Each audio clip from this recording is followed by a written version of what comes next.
The summer of 1672 would become known as the rampjaar, the disaster year, when the Dutch Republic faced its greatest existential crisis.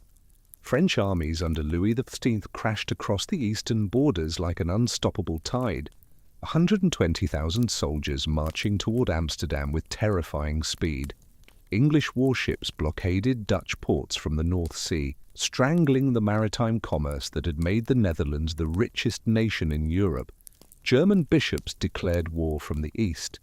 The republic that had dominated global trade for decades suddenly teetered on the brink of complete annihilation.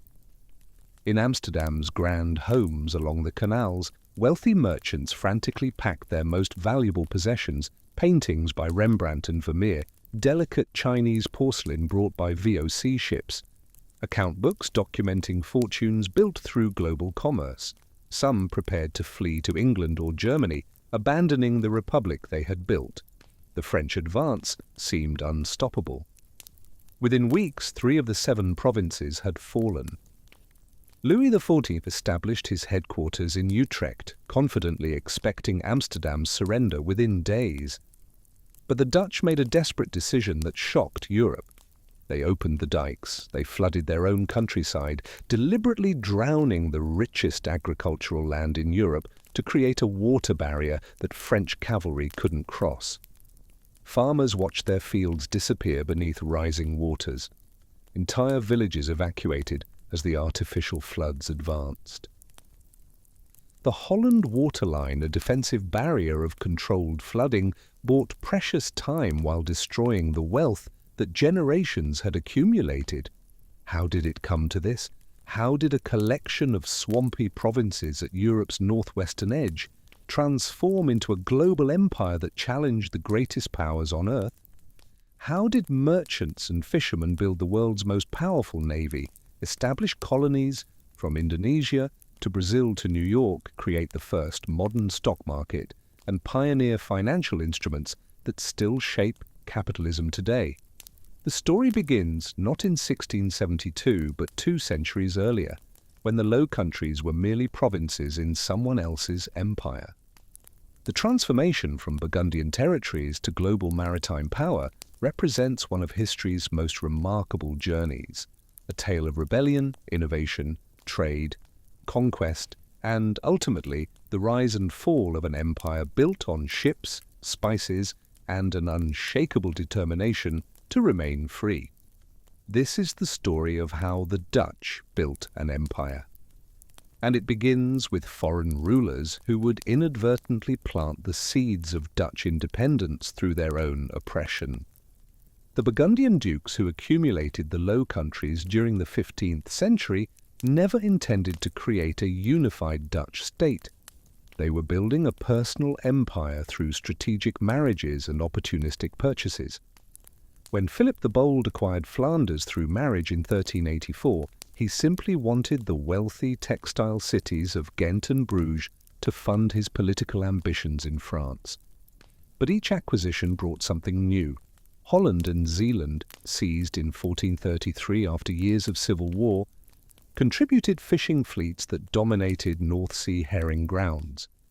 These weren't ordinary fishermen, they had revolutionized the industry. Dutch fishing boats called herring busses could stay at sea for weeks, processing and preserving their catch using special salt techniques that produced fish prized throughout Europe. A single successful voyage could make a crew wealthy. The catches were so valuable that entire port cities like Enkhuizen grew fat on herring profits. Brabant added powerful cities like Antwerp and Brussels, commercial centres where goods from across Europe changed hands. The Burgundian court itself became legendary for its wealth and culture, attracting artists, musicians, and craftsmen from throughout Europe. But beneath the splendour, resentment simmered. These provinces had ancient traditions of self-government. Their cities had fought for privileges and freedoms over centuries. Ghent, in particular, had a fierce history of resistance to outside control. When Burgundian dukes tried imposing new taxes or eliminating local customs, they encountered stubborn opposition. The hook and cod wars that devastated Holland during the early 15th century weren't just dynastic squabbles, they represented deeper conflicts about who controlled local government and how power should be shared. Charles the Bold, who ruled from 1467 to 1477, pushed centralization too hard, too fast. He dreamed of forging these scattered territories into a unified kingdom that could rival France or the Holy Roman Empire. He established the Parliament of Mechlin to create unified legal systems. He demanded obedience, not negotiation. His military campaigns drained treasuries while his administrators trampled on local privileges that cities considered sacred. Then came disaster. At the Battle of Nancy in 1477, Swiss pikemen and French cavalry destroyed Charles's army. For 3 days, his body lay frozen in a pond, undiscovered. When soldiers finally found him, his face had been split open by a pike thrust, his skull crushed by a halberd. The magnificent Burgundian state he had tried to build died with him on that frozen battlefield. His daughter Mary inherited a crisis. She was 19 years old, unmarried, facing French armies, claiming Burgundy, and rebellious cities demanding their privileges back. At Ghent, representatives from across the Low Countries presented her with the Great Privilege, a document that restored the rights her father had tried to eliminate. She had no choice but to sign. Her desperate marriage to Maximilian of Austria in August 1477 brought Habsburg control to the Low Countries. It was meant to save her inheritance. Instead, it planted seeds for a conflict that would consume the next century and ultimately birth the Dutch Empire. The Habsburgs were coming, and they would teach the Dutch that foreign rule, no matter how powerful, could be resisted. The merchants and burghers of Holland and Flanders didn't know it yet, but they were about to begin the longest, bloodiest war of independence in European history. And from that crucible of rebellion, a new nation and a global empire would emerge. Maximilian of Austria's early years as ruler revealed a fundamental problem that would plague Habsburg control for generations. These German-speaking princes didn't understand the Low Countries. Maximilian spoke no Dutch or French. He brought German advisors who knew nothing of local customs. He treated wealthy merchant cities like feudal territories that owed him unquestioning obedience. The burghers of Flanders and Holland, accustomed to negotiating with their rulers, viewed this attitude with contempt. The revolt of Ghent in 1482 showed how quickly things could spiral into violence. When Maximilian imposed new taxes without proper consultation, the city erupted. Urban militias, trained citizen soldiers armed with crossbows and early firearms, seized control of streets and demanded the restoration of privileges. The rebellion spread to Bruges, where Maximilian himself was imprisoned in 1488 by rebellious citizens who held him captive for months. His humiliating escape, disguised as a merchant, became a symbol of Habsburg weakness. Mary of Burgundy's death in 1482, thrown from her horse during a hunting accident, left Maximilian as regent for their young son Philip. But many questioned his authority. These lands had come to the Habsburgs through marriage, not conquest or inheritance. The legal basis of his rule remained contested. Cities used every opportunity to resist centralization and preserve their independence. Yet beneath the political turmoil, something remarkable was happening: economic transformation. The textile industry that had enriched Flanders for centuries was evolving. Leiden emerged as a major wool cloth producer, its workshops developing new techniques that allowed Dutch manufacturers to compete with English and Italian producers. Thousands of skilled artisans perfected their crafts, creating fabrics renowned throughout Europe. Brewing became another major industry. Dutch brewers produced beer using pure water, quality ingredients, and sophisticated fermentation techniques. Their products commanded premium prices in Hamburg, Lübeck, and other Hanseatic cities. The industry required substantial capital investment, copper kettles, fermentation vessels, storage facilities, but successful breweries generated enormous profits. Maritime trade expanded dramatically. Dutch merchants built upon Burgundian commercial networks, pushing into Baltic regions where grain from Polish and Prussian estates fed growing Western European populations. These voyages required substantial capital for ships and equipment, leading merchants to develop joint stock arrangements and marine insurance, financial innovations that would later revolutionize global commerce. The herring fishery remained crucial. Dutch fishing fleets operating from Scheveningen and Katwijk perfected the herring bus, specialized vessels 60 to 80 feet long that could stay at sea for weeks. They followed herring schools across the North Sea, processing catches at sea using techniques that produced superior preserved fish. The industry employed thousands and generated wealth that flowed through entire communities. But then came the Reformation. In the early 16th century, Protestant ideas spread through the Low Countries like wildfire. Printing presses in Antwerp and Amsterdam produced pamphlets translating Luther's writings. Urban merchants and artisans, resentful of church taxation and corruption, found Protestant theology appealing. The execution of 2 Augustinian monks in Brussels in 1523, burned alive for their beliefs, created martyrs who inspired further religious dissent. Charles V, who inherited the Low Countries in 1515, faced an impossible task. As Holy Roman Emperor ruling vast territories across Europe, he was frequently absent. His introduction of the Spanish Inquisition to combat heresy created terror and resentment. Inquisitors hunted suspected Protestants with broad powers to investigate, torture, and execute. Public burnings of condemned heretics in market squares created an atmosphere of fear that undermined Habsburg authority. The economic burden increased constantly. Charles's wars against France and the Ottoman Empire required enormous funding. Much came from taxing his prosperous Low Countries territories. New levies on commerce, property transfers, and wealth generated significant opposition from merchants who formed the economy's backbone. But the real explosion was coming. Charles's son Philip would push things too far.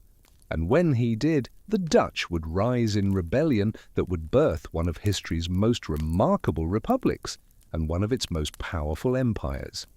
Philip II's accession to the Spanish throne in 1556 brought a ruler whose rigid Catholic orthodoxy and authoritarian style would ignite revolution. Unlike his father Charles V, who had been born in Ghent and understood Low Countries culture, Philip was thoroughly Spanish. He viewed his Dutch territories primarily as revenue sources for Spanish wars and bastions of Catholic orthodoxy that must be defended against Protestant heresy at any cost. His appointment of Cardinal Granvelle as chief minister immediately sparked opposition. Dutch nobles, who had expected influence under the new king, found themselves excluded by this foreign cleric. The creation of new bishoprics designed to strengthen Catholic authority provoked resistance from both Protestants and secular leaders, who feared ecclesiastical power encroaching on traditional privileges. Economic prosperity continued despite political tensions. Antwerp reached its zenith as one of Europe's greatest commercial centers. Spanish silver from American mines, Portuguese spices from Asia, English wool, all passed through Antwerp's warehouses. Dutch and Flemish merchants who controlled distribution networks generated enormous profits while developing sophisticated banking and credit systems. Merchant families like the Fuggers established operations providing capital for expanded commerce. Standardized currencies and exchange rates facilitated international trade.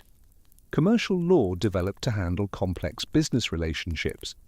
These innovations, initially serving Habsburg interests, would later provide crucial advantages for Dutch independence. But by the 1560s, religious persecution, fiscal oppression, and cultural insensitivity had created explosive conditions. Philip's appointment of the Duke of Alba as governor in 1567, with explicit orders to suppress Protestant heresy and enforce Spanish authority, would trigger the rebellion that had been building for decades. A smouldering resentment was about to burst into flames. The iconoclastic fury of 1566 erupted with stunning violence. In Steenvoorde, a Calvinist preacher named Sebastian Mattei delivered a sermon denouncing Catholic imagery as idolatrous corruption. Within hours, crowds descended on churches, systematically destroying altarpieces, statues, and stained glass windows that had adorned buildings for centuries. The destruction spread with remarkable speed across the Low Countries. In Antwerp, thousands converged on the Cathedral of Our Lady on August 20th. Witnesses described methodical destruction as organized groups used hammers and axes to dismantle elaborate altarpieces. The famous triptych by Quintin Matsis was hacked to pieces by men who viewed it solely as Catholic superstition. The iconoclasm demonstrated surprising organization. In Ghent, groups coordinated their assault on churches and monasteries, dividing into teams that systematically visited each religious building. They carried lists of items to be destroyed, indicating advanced planning. The destruction of St. Bavo's Abbey required several days as iconoclasts methodically dismantled centuries of accumulated religious art. Economic dimensions revealed complex motivations. Many destroyed items contained precious metals and gems that were carefully extracted and sold, providing funds for Protestant congregations and political opposition. Guild records from Bruges indicate metal workers and jewelers participated actively, using professional expertise to identify and extract valuable materials. This systematic looting generated substantial resources that would later finance resistance. Philip's response demonstrated fundamental misunderstanding. Rather than addressing underlying grievances, he focused exclusively on punishment. The Duke of Alba arrived in Brussels in August 1567 with 10,000 veteran Spanish and Italian troops. Their presence immediately transformed the political atmosphere. The Reign of Terror was about to begin. Alba established the Council of Troubles in September 1567. Locals quickly called it the Council of Blood. The council received broad authority to investigate and prosecute anyone suspected of heresy, treason, or iconoclasm. Alba appointed Spanish and Italian officials deliberately, excluding local nobles who might show sympathy. Proceedings followed Spanish legal procedures that differed from traditional Low Countries practices, creating additional resentment. Mass executions followed. The execution of Counts Egmont and Horn in Brussels' Grand Place on June 5, 1568, shocked European nobility. Lamoral, Count of Egmont, had served with distinction in Spanish armies and enjoyed Philip's friendship. Yet these connections provided no protection. The scaffold stood 12 feet high, draped in black cloth, surrounded by Spanish pikemen. Egmont's final speech maintained loyalty to the king while protesting innocence. The executioner's sword severed both heads with single strokes. But these executions had an unintended consequence. They convinced moderates that accommodation with Spanish rule was impossible. William of Orange, who had fled before Alba's arrival, began organizing armed resistance. From exile in Germany, he recruited mercenary forces and secured financial support. The Dutch revolt was beginning. It would last 80 years. William of Orange's initial military campaigns in 1568 revealed both the potential and limitations of armed resistance. His first invasion from Germany with an army of German and French mercenaries achieved limited success despite careful planning. The Battle of Heiligerlee on May 23, 1568 demonstrated Spanish forces weren't invincible. William's brother Louis of Nassau defeated a Spanish army, providing crucial psychological encouragement. But William's subsequent invasion with 25,000 men showed the challenges. Alba's refusal to fight pitched battles, instead relying on fortified positions and scorched earth tactics, neutralized William's numerical advantage. Spanish forces systematically destroyed crops and livestock throughout Brabant and Gelderland, creating severe logistical problems. William's retreat to France in October 1568 highlighted the need for alternative strategies. The emergence of the sea beggars changed everything. These maritime guerrillas, initially exiled nobles and dispossessed merchants, developed tactics exploiting the region's complex geography of rivers, estuaries, and coastal waters.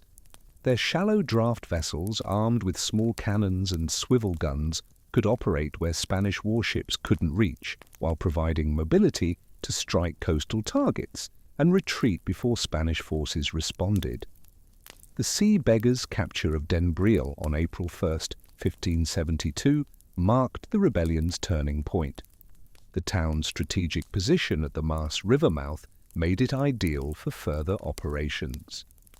The beggar fleet commanded by Louis de la Marck approached during early morning, when visibility was limited. Using grappling hooks and scaling ladders, attackers overwhelmed the small Spanish garrison before they could organize resistance.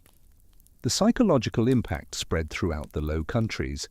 Flushing fell within days, providing control over the Scheldt River mouth and threatening Spanish commerce with Antwerp. These coastal port captures created a domino effect as communities expelled Spanish garrisons and declared support for William of Orange. Spanish forces found themselves isolated in inland strongholds while losing control over maritime networks. The Sea Beggars' naval tactics evolved rapidly. Fireships against Spanish vessels anchored in harbors proved particularly effective. These improvised weapons could devastate enemy fleets while requiring minimal resources. Attacks on Spanish shipping in the Zuiderzee during summer 1572 demonstrated growing tactical sophistication as coordinated squadrons surrounded and captured supply convoys. The siege of Haarlem during winter 1572 and 1573 revealed both Dutch resistance determination and brutal Spanish effectiveness. Alba's forces, commanded by his son Fadrique, surrounded the city with elaborate siege works, artillery positions, trenches, and palisades. Defenders, led by city militia and sea beggar volunteers, constructed counter-fortifications, transforming Haarlem into a formidable stronghold. The 7-month siege demonstrated Dutch resilience while highlighting enormous costs. Spanish forces would face reconquering rebellious territories. Haarlem's fall on July 13, 1573, after months of starvation and bombardment, provided Alba a Pyrrhic victory. The massacre that followed, Spanish troops killed approximately 2,000 civilians and defenders, created lasting resentment throughout the region while failing to deter further resistance. Contemporary accounts describe horrific brutality as Spanish soldiers, frustrated by the difficult siege, took revenge on populations they blamed for their suffering. Systematic execution of city leadership eliminated potential collaborators while reinforcing perceptions that Spanish rule offered no mercy. But Spanish resources were being exhausted. The costs of maintaining large armies far from Spain, combined with ongoing wars elsewhere in Philip's vast empire, strained even Spanish silver revenues from the Americas. Unpaid Spanish troops mutinied repeatedly, sometimes sacking cities they were supposed to protect. The Spanish Fury, the brutal sack of Antwerp in 1576 by mutinous Spanish soldiers, shocked Europe and drove even Catholic provinces toward rebellion. For 3 days, unpaid Spanish troops rampaged through Europe's richest commercial city. They burned the town halls, slaughtered thousands of civilians, and looted warehouses containing goods worth millions. The destruction of Antwerp, the commercial heart of the Spanish Netherlands, by Spanish soldiers themselves, demonstrated how Philip's policies were destroying the very wealth he sought to exploit. The Spanish Fury's brutality convinced previously loyal provinces that Spanish rule threatened everyone, Catholic and Protestant alike. The path toward Dutch unity was opening. And from this crucible of rebellion, something unprecedented was emerging, a republic that would challenge kings and emperors, dominate global trade, and build an empire spanning 4 continents. The Union of Utrecht, signed on January 23, 1579, established the legal and political framework that would govern the Dutch Republic throughout its existence. The treaty united 7 northern provinces: Holland, Zeeland, Utrecht, Gelderland, Overijssel, Friesland, and Groningen, in a defensive alliance preserving local autonomy while creating mechanisms for coordinated action. The document reflected careful negotiations balancing unity needs against traditional concerns about centralized authority. The Union's religious toleration provisions represented a pragmatic compromise distinguishing Dutch policy from religious uniformity demanded by most European states. While establishing Reformed Protestantism as the official religion, it guaranteed freedom of conscience and prohibited religious persecution. This tolerance reflected both ideological conviction and practical necessity. The new state required support from Catholics and religious minorities possessing crucial commercial and administrative expertise. The military provisions created a federal system balancing provincial autonomy with effective defense needs. Each province retained control over militia forces while contributing to a common army commanded by officers appointed through negotiation. The stadtholder position, initially held by William of Orange in multiple provinces, provided military leadership while avoiding absolute monarchy characterizing other European states. The formal act of abjuration proclaimed on July 26, 1581, represented the culmination of armed resistance. The document, drafted by legal scholars familiar with Roman law and local traditions, provided detailed justification for rejecting Philip II's sovereignty. The Act's language drew heavily on medieval legal concepts, portraying royal authority as conditional upon fulfilling obligations to subjects. Philip's violations through religious persecution, fiscal oppression, and foreign governor appointments provided legal grounds for withdrawing allegiance. The Act of Abjuration's influence extended far beyond immediate circumstances, establishing precedents, influencing later revolutionary movements throughout Europe and the Americas.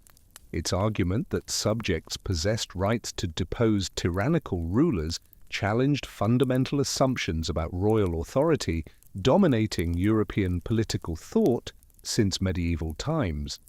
The assassination of William of Orange on July 10, 1584, by Balthazar Gerard created a leadership crisis threatening to destroy fragile unity. William's death, accomplished by a French Catholic fanatic seeking Philip's bounty, eliminated the individual providing crucial leadership during the revolt's most difficult years. The prince's final moments as he collapsed in Prinsenhof's hallway in Delft, with Gerard's pistol ball lodged in his chest, marked an era's end. His last words, reportedly expressing forgiveness for his assassin and concern for his people's welfare, became legendary symbols of Dutch determination to continue independence struggles. Maurice of Nassau's succession to his father's military and political positions demonstrated institutional strength the Dutch Republic had developed. Maurice, only 17 at his father's death, possessed neither his father's political experience nor extensive international contacts. However, the young prince's systematic military reforms and tactical innovations would prove more decisive than his father's diplomatic efforts in securing Dutch independence. Maurice of Nassau's military reforms transformed the Dutch army from mercenary unit collections into a professional force challenging Spanish military supremacy. His emphasis on drill, discipline, and standardized equipment created tactical advantages, compensating for the Dutch Republic's limited population and resources. Prince's study of classical military texts, particularly Roman authors like Vegetius and Caesar, provided theoretical foundations for innovations proving devastatingly effective against Spanish forces trained in traditional methods. The tactical innovations developed by Maurice and his cousin William Louis of Nassau revolutionized European warfare. Their rediscovery and adaptation of Roman military formations, particularly smaller, more flexible units maneuvering independently while maintaining mutual support, provided crucial advantages in marshy terrain characterizing much of the Low Countries. Integration of firearms with traditional weapons like pikes created combined arms tactics maximizing Dutch force effectiveness while exploiting Spanish formation weaknesses. The Siege of Breda in 1590 demonstrated Maurice's reforms' effectiveness.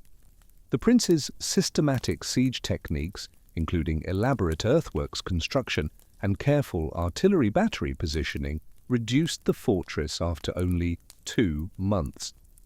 This contrasted sharply with earlier sieges requiring years for similar results, demonstrating improved Dutch military method efficiency. But the war was far from over. Spain still commanded enormous resources. The conflict would drag on for decades more, consuming lives and treasure on both sides. Yet something remarkable was happening. Even while fighting for survival, the Dutch were building, they were trading, they were exploring, they were creating wealth on an unprecedented scale. The foundation for a golden age was being laid, even as the war raged on. The 12 years truce, signed in 1609, represented a crucial turning point, as Spain's agreement to negotiate with the Dutch Republic implied recognition of its sovereignty. The truce negotiations, conducted in The Hague with French and English mediation, required Spanish diplomats to treat Dutch representatives as equals rather than rebellious subjects. This diplomatic recognition proved as important as military victories in establishing the Dutch Republic's international legitimacy. When warfare resumed in 1621 following the truce's expiration, it coincided with the 30 Years' War's beginning, creating new opportunities for Dutch forces to exploit Spanish commitments in Germany and elsewhere. The Siege of Breda by Spanish forces under Ambrosio Spinola in 1624 to 1625 represented Spain's last major offensive success. But the enormous resources required demonstrated unsustainable warfare costs. Spinola's elaborate siege works, including multiple fortification lines requiring a 20,000-man army for over a year, achieved tactical success while contributing to strategic exhaustion, forcing Spain to abandon reconquest efforts. The Dutch naval victory at the Battle of the Downs in 1639 effectively ended Spanish hopes of reconquering northern provinces through military force. The destruction of a Spanish fleet carrying reinforcements and supplies to the Army of Flanders demonstrated Dutch naval superiority in Low Countries waters. Admiral Martin Tromp's tactical use of wind and tide to position his fleet for maximum advantage reflected sophisticated seamanship developed during decades of maritime warfare. The Treaty of Westphalia, signed on October 24, 1648, formally concluded the 80 Years' War and established the Dutch Republic as a recognized member of the European state system. The treaty's provisions regarding Dutch independence were incorporated into the broader peace settlement ending the 30 Years' War, ensuring the new state's sovereignty would be guaranteed by major European powers. Spain's formal recognition of Dutch independence, reluctantly granted after decades of military failure, marked the definitive end of Habsburg attempts to restore authority over northern provinces. But even before formal peace, the Dutch had been building something unprecedented. The conclusion of the 80 Years' War in 1648 unleashed economic forces transforming the Dutch Republic from rebellious territories into Europe's most dynamic commercial power. The peace dividend from reduced military expenditures combined with merchant expertise accumulated during wartime conditions created unprecedented expansion opportunities, defining the Dutch Golden Age. Amsterdam emerged as the undisputed centre. Its population swelled from approximately 30,000 in 1570 to over 200,000 by 1650, making it one of Europe's largest cities, and certainly its most commercially sophisticated. The Amsterdam Stock Exchange, established in 1602 alongside the Dutch East India Company's founding, represented revolutionary commercial organization, innovations, influencing global finance for centuries. The exchange building, constructed on the Rokin with its distinctive arcaded courtyard, provided a permanent venue where merchants could trade not only physical commodities but also shares in joint stock companies and various commercial paper forms. Daily gatherings in the exchange's central courtyard created information networks connecting Amsterdam to markets throughout Europe and beyond. as merchants shared intelligence about political developments, weather conditions, and commercial opportunities affecting prices. Amsterdam's financial market sophistication extended beyond simple stock trading to encompass complex instruments, allowing merchants to manage risk and leverage capital in previously impossible ways. Marine insurance evolved into a systematic industry, assessing and pricing risks associated with voyages to destinations throughout the known world. Insurance brokers working from offices clustered around the exchange developed actuarial methods calculating premiums based on detailed knowledge of shipping routes, seasonal weather patterns, and political conditions in distant markets. Sophisticated banking systems in Amsterdam created credit mechanisms financing the massive commercial enterprises characterizing Dutch trade. The Amsterdam Wisselbank, founded in 1609, established standardized currency values and exchange rates, eliminating much confusion and fraud previously plaguing international commerce. The bank's deposit guarantees and willingness to provide credit based on commercial reputation rather than merely collateral revolutionized business relationships throughout Northern Europe. But the real wealth, the staggering world-changing wealth, came from something else. It came from ships sailing to the other side of the world. It came from spices that were worth more than gold. It came from a company that would become the most powerful corporation in human history. The Dutch East India Company was about to transform the world.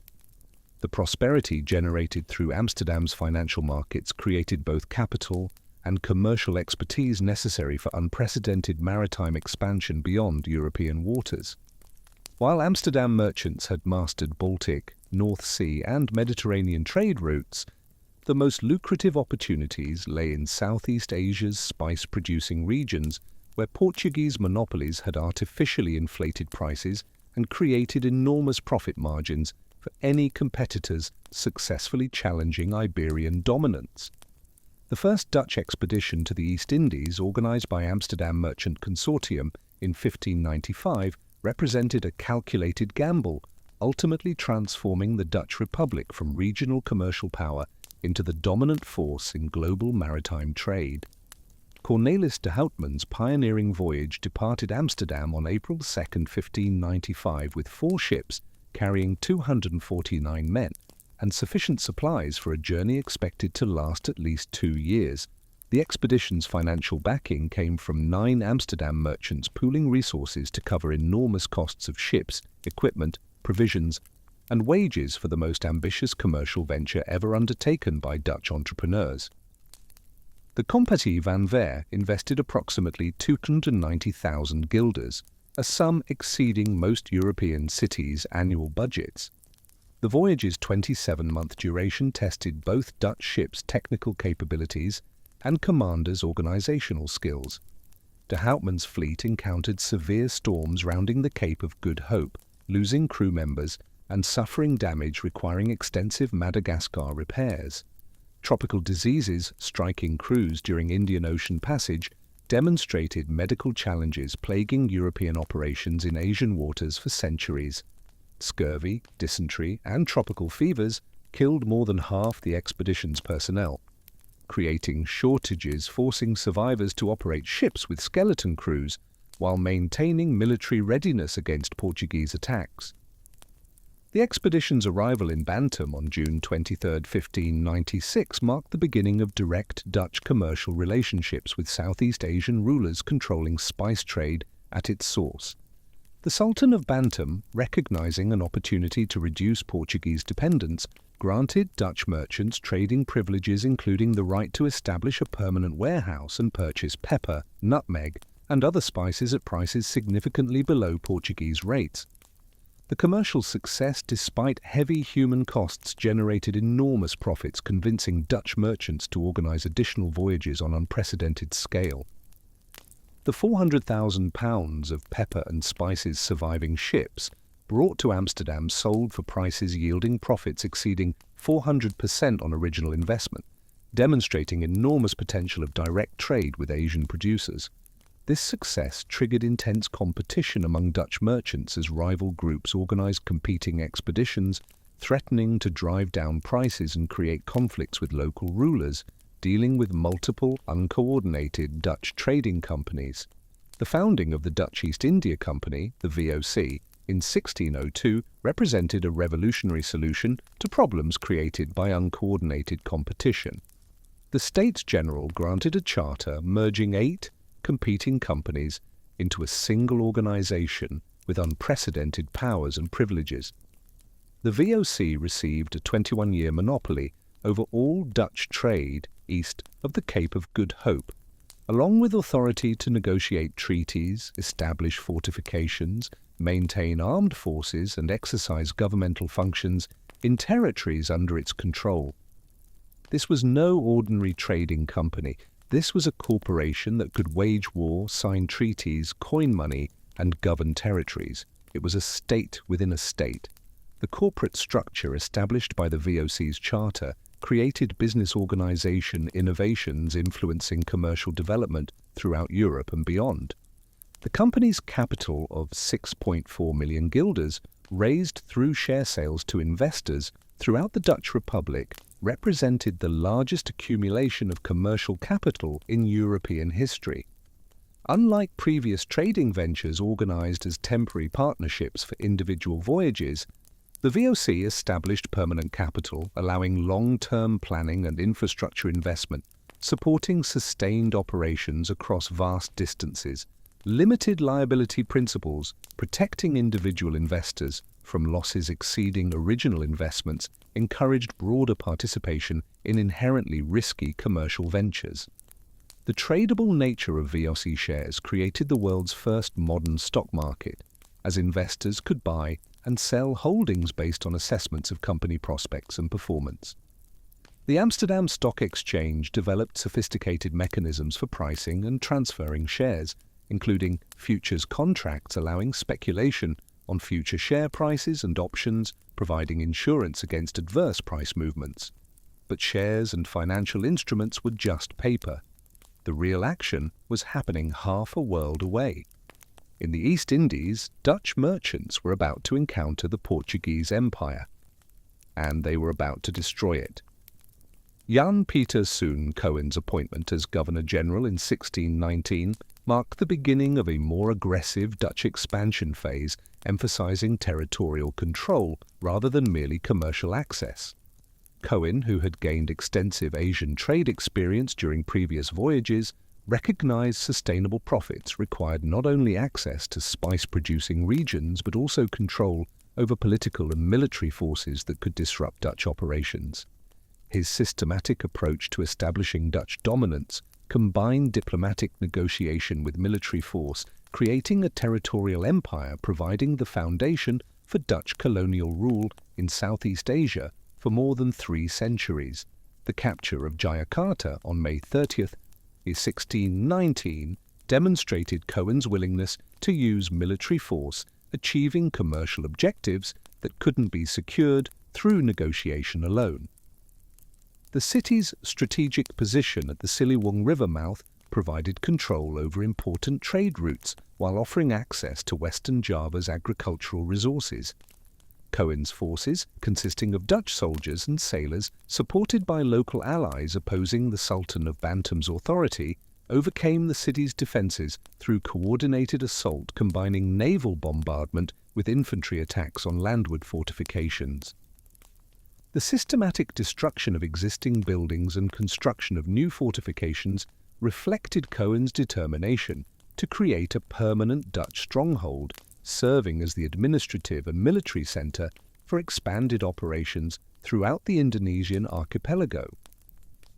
The establishment of Batavia on Jakarta's ruins represented a comprehensive attempt to create a European-style city serving as capital of a Dutch territorial empire in Asia. Cohen's urban planning combined practical defence and commerce considerations with symbolic assertions of Dutch authority designed to impress both local populations and European competitors. The city's layout, featuring canals, bridges and rectangular street patterns resembling Amsterdam's urban design, created familiar environments for Dutch administrators while demonstrating permanence of Dutch intentions. Construction of substantial stone buildings, including the stadhuis, churches and warehouses, required importation of European architectural techniques and building materials, establishing Batavia as a distinctly Dutch settlement. The systematic expansion of Dutch territorial control throughout the Indonesian archipelago during the 1620s and 1630s reflected Cohen's understanding that commercial dominance required political authority over regions producing the most valuable spices. The conquest of the Banda Islands, completed between 1621 and 1624, eliminated the last independent nutmeg and mace sources while providing the VOC complete control over these extremely valuable commodities' production and distribution. Military campaigns required careful coordination between Dutch naval forces and infantry units trained specifically for tropical warfare. The brutal suppression of Bandanese resistance, resulting in thousands of indigenous inhabitants' deaths and survivors' enslavement, revealed ruthless methods the Dutch employed, establishing their spice monopolies. Cohen's forces systematically destroyed traditional agricultural systems, replacing them with plantation agriculture operated by Dutch colonists and enslaved workers imported from other regions. Replacement of indigenous populations with Dutch settlers and imported laborers created a colonial economy maximizing spice production while ensuring complete Dutch control over these valuable commodities. The expansion of Dutch control into Ceylon during the 1640s demonstrated the VOC's ability to challenge Portuguese dominance in regions far from its Indonesian base. The alliance with King Raja Singha II of Kandy provided Dutch forces with local support and knowledge, proving crucial in campaigns against Portuguese strongholds along Ceylon's coast. Capture of Gal in 1640 and Colombo in 1656 gave the Dutch control over the island's most important ports, while providing access to cinnamon plantations that had previously supplied European markets exclusively through Portuguese intermediaries. Systematic fortification of captured positions using military engineering techniques developed in European warfare created defensive systems withstanding both Portuguese counterattacks and local resistance movements. The VOC's naval supremacy in Asian waters, established through construction and maintenance of powerful fleets based at Batavia and other Dutch strongholds, provided military foundations supporting territorial expansion and commercial monopolies. Dutch shipyards in Batavia produced vessels specifically designed for Asian conditions, combining European naval architecture with modifications proving suitable for tropical climates and local tactical requirements. But back in Europe, the Dutch faced new challenges. Other nations watched Dutch success with growing envy and resentment. England in particular viewed Dutch commercial dominance as intolerable. The English wanted their share of global trade, and they were willing to fight for it. The Anglo-Dutch wars were coming, and they would determine whether the Dutch could maintain their hard-won empire against European rivals who possessed greater populations and resources. The prosperity and maritime dominance characterizing the Dutch Golden Age inevitably attracted attention and resentment from competing European powers seeking to challenge Dutch commercial supremacy and acquire their own shares of global trade networks. England's emergence as a formidable naval power during the mid-17th century created the most serious threat to Dutch maritime hegemony, as English merchants and politicians recognized breaking Dutch control over international shipping and colonial trade represented the key to their own economic expansion. The Navigation Act passed by English Parliament in 1651, requiring all goods imported into England or its colonies to be carried either in English ships or vessels belonging to the country of origin, represented a direct assault on Dutch commercial practices, relying heavily on serving as intermediaries in international trade. The First Anglo-Dutch War erupted in May 1652 when English naval forces under Robert Blake encountered a Dutch fleet commanded by Martin Tromp near Dover, leading to a confused engagement neither side had initially intended, but which quickly escalated into systematic naval warfare. The Battle of Goodwin Sands on May 19, 1652, demonstrated tactical innovations both navies had developed as ships armed with increasing numbers of cannons engaged in line-of-battle formations, maximizing firepower while minimizing exposure to enemy broadsides. Tromp's flagship, Brederode, mounting 54 guns, exchanged devastating salvos with Blake's Resolution for more than 3 hours before both commanders withdrew their battered vessels. The scale of naval construction undertaken by both sides exceeded anything previously seen in European warfare. The Dutch Admiralty of Amsterdam launched the Eendracht in 1653, a massive warship mounting 76 cannons requiring a crew of 500 men, while English yards responded with ships like the Naseby carrying 80 guns. These vessels, costing enormous sums, reflected the transformation of naval warfare from relatively small-scale encounters between converted merchant ships into systematic conflicts between purpose-built warships designed specifically for combat. Martin Tromp's death at the Battle of Scheveningen on August 10, 1653, symbolized both Dutch naval prowess and enormous human costs of these maritime conflicts. The veteran admiral, struck by an English musket ball while directing his flagship's gunnery, continued issuing orders, even after being mortally wounded. His blood-staining deck planks as he urged gunners to maintain fire against the English line. His death demoralized Dutch crews who had viewed their commander as invincible. The Treaty of Westminster, signed on April 5, 1654, concluded the First Anglo-Dutch War, with terms reflecting military stalemate both sides had achieved after 3 years of devastating naval combat. The Dutch agreement to recognize English sovereignty over the English Channel and salute English flags in those waters represented symbolic acknowledgement of English naval power, while compensation payments for war damages created financial burdens influencing Dutch military planning for years. The Second Anglo-Dutch War began in March 1665 with English attacks on Dutch colonial territories in West Africa and North America, reflecting global scope. European conflicts had achieved as colonial possessions became increasingly valuable strategic and economic assets. The English capture of New Amsterdam in September 1664, accomplished without significant resistance, demonstrated how colonial territories could change hands through relatively small-scale military operations having enormous long-term consequences. The transformation of New Amsterdam into New York eliminated Dutch territorial presence in North America while providing England control over one of the continent's finest natural harbors. Now, the raid on the Medway in June 1667 represented the most audacious and successful naval operation of the entire war, as Michiel de Ruyter's forces penetrated the Thames estuary and attacked English warships anchored at their primary naval base. The Dutch fleet, consisting of 62 warships and numerous smaller vessels carrying specialized equipment, navigated treacherous channels and sandbanks protecting the Medway while avoiding coastal fortifications. The systematic destruction of English ships, including burning the Royal James and capturing the Royal Charles, demonstrated Dutch naval superiority while inflicting humiliating losses resonating throughout English society. The psychological impact extended beyond immediate military consequences, as English observers recognized Dutch forces had demonstrated ability to strike at the heart of English naval power with apparent impunity.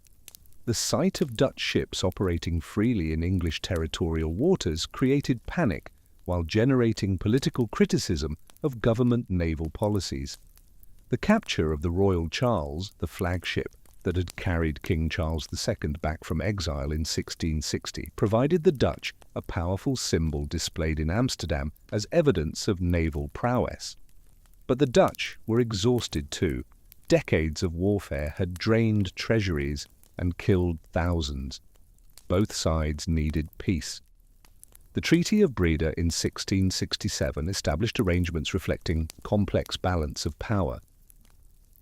The Dutch retained Suriname in exchange for English control of New Netherland, a trade that seemed reasonable then but would have enormous long-term consequences. The English got New York, the Dutch got sugar plantations. History would show which was more valuable. The Third Anglo-Dutch War, beginning in 1672, coincided with Louis XIV's invasion of the Dutch Republic, creating the most serious existential threat the Netherlands had faced since Spanish reconquest attempts of the previous century. The coordination between English naval attacks and French military operations demonstrated how international alliances could combine different military pressure forms to overwhelm even the most capable defenders.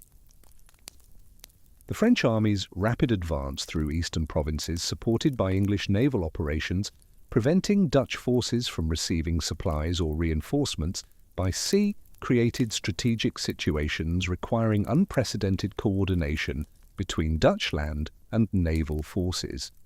The Battle of Solebay on May 28, 1672, marked the beginning of naval operations, testing Dutch maritime capabilities under the most challenging conditions imaginable. The combined English and French fleets, numbering more than 90 warships under joint command of the Duke of York and d'Estrées, represented the largest naval force ever assembled against Dutch interests. De Ruyter's fleet of 62 ships faced not only numerical disadvantage, but also the challenge of coordinating tactics against two separate naval traditions with different fighting methods and command structures. The Dutch admiral's decision to concentrate attack on the English fleet portion while using lighter vessels to harass French formations demonstrated tactical flexibility characterizing Dutch naval operations throughout this desperate conflict. The winter of disaster of 1672 witnessed near collapse of Dutch resistance as French armies occupied 3 of 7 provinces while English naval forces blockaded Dutch ports, disrupting commercial activities providing the Republic's financial foundation. The flooding of the Holland waterline, accomplished by opening dikes and sluices, created an aquatic barrier, halting French military advances while transforming large Dutch countryside areas into temporary lakes and marshlands.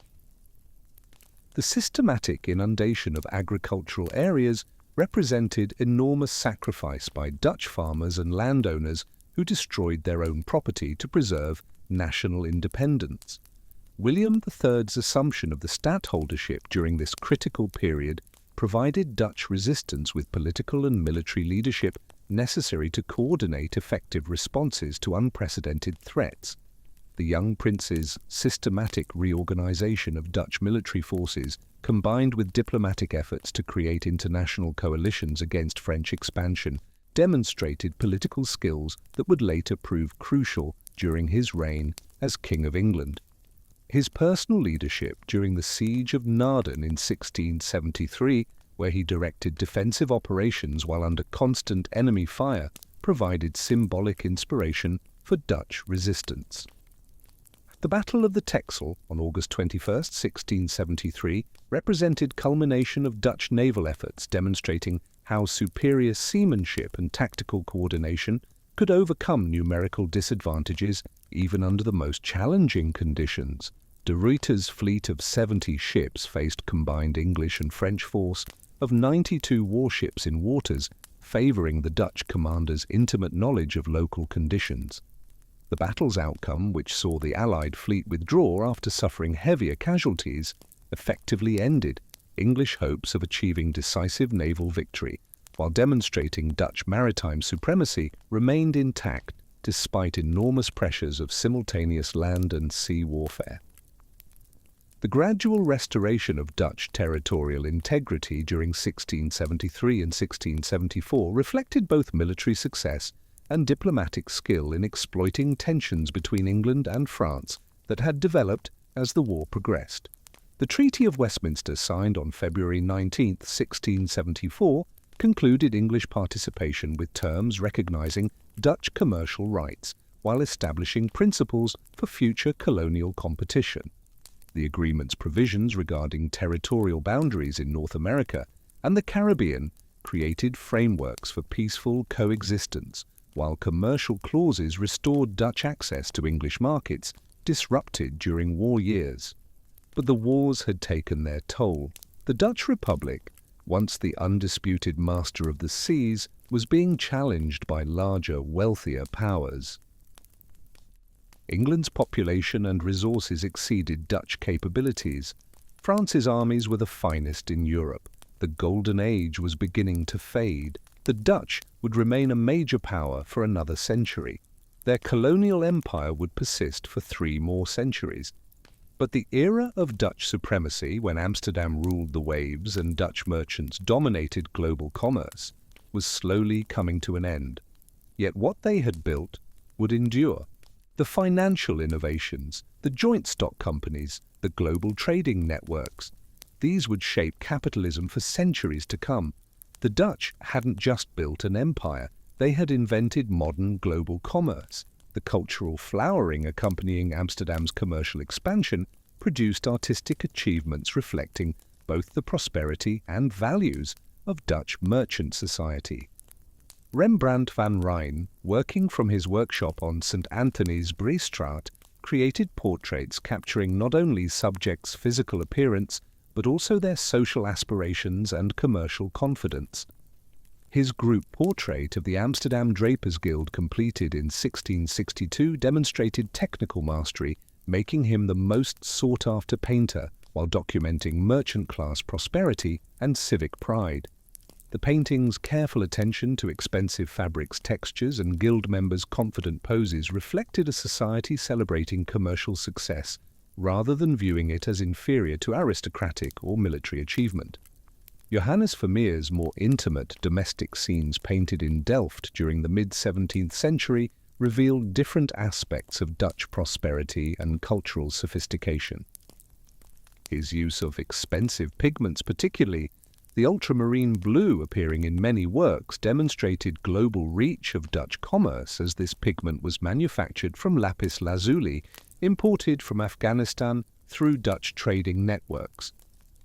Domestic interiors depicted in paintings like The Milkmaid and Girl, with a pearl earring, showcased comfortable prosperity extending beyond merchant elite to encompass skilled artisans and middle-class households.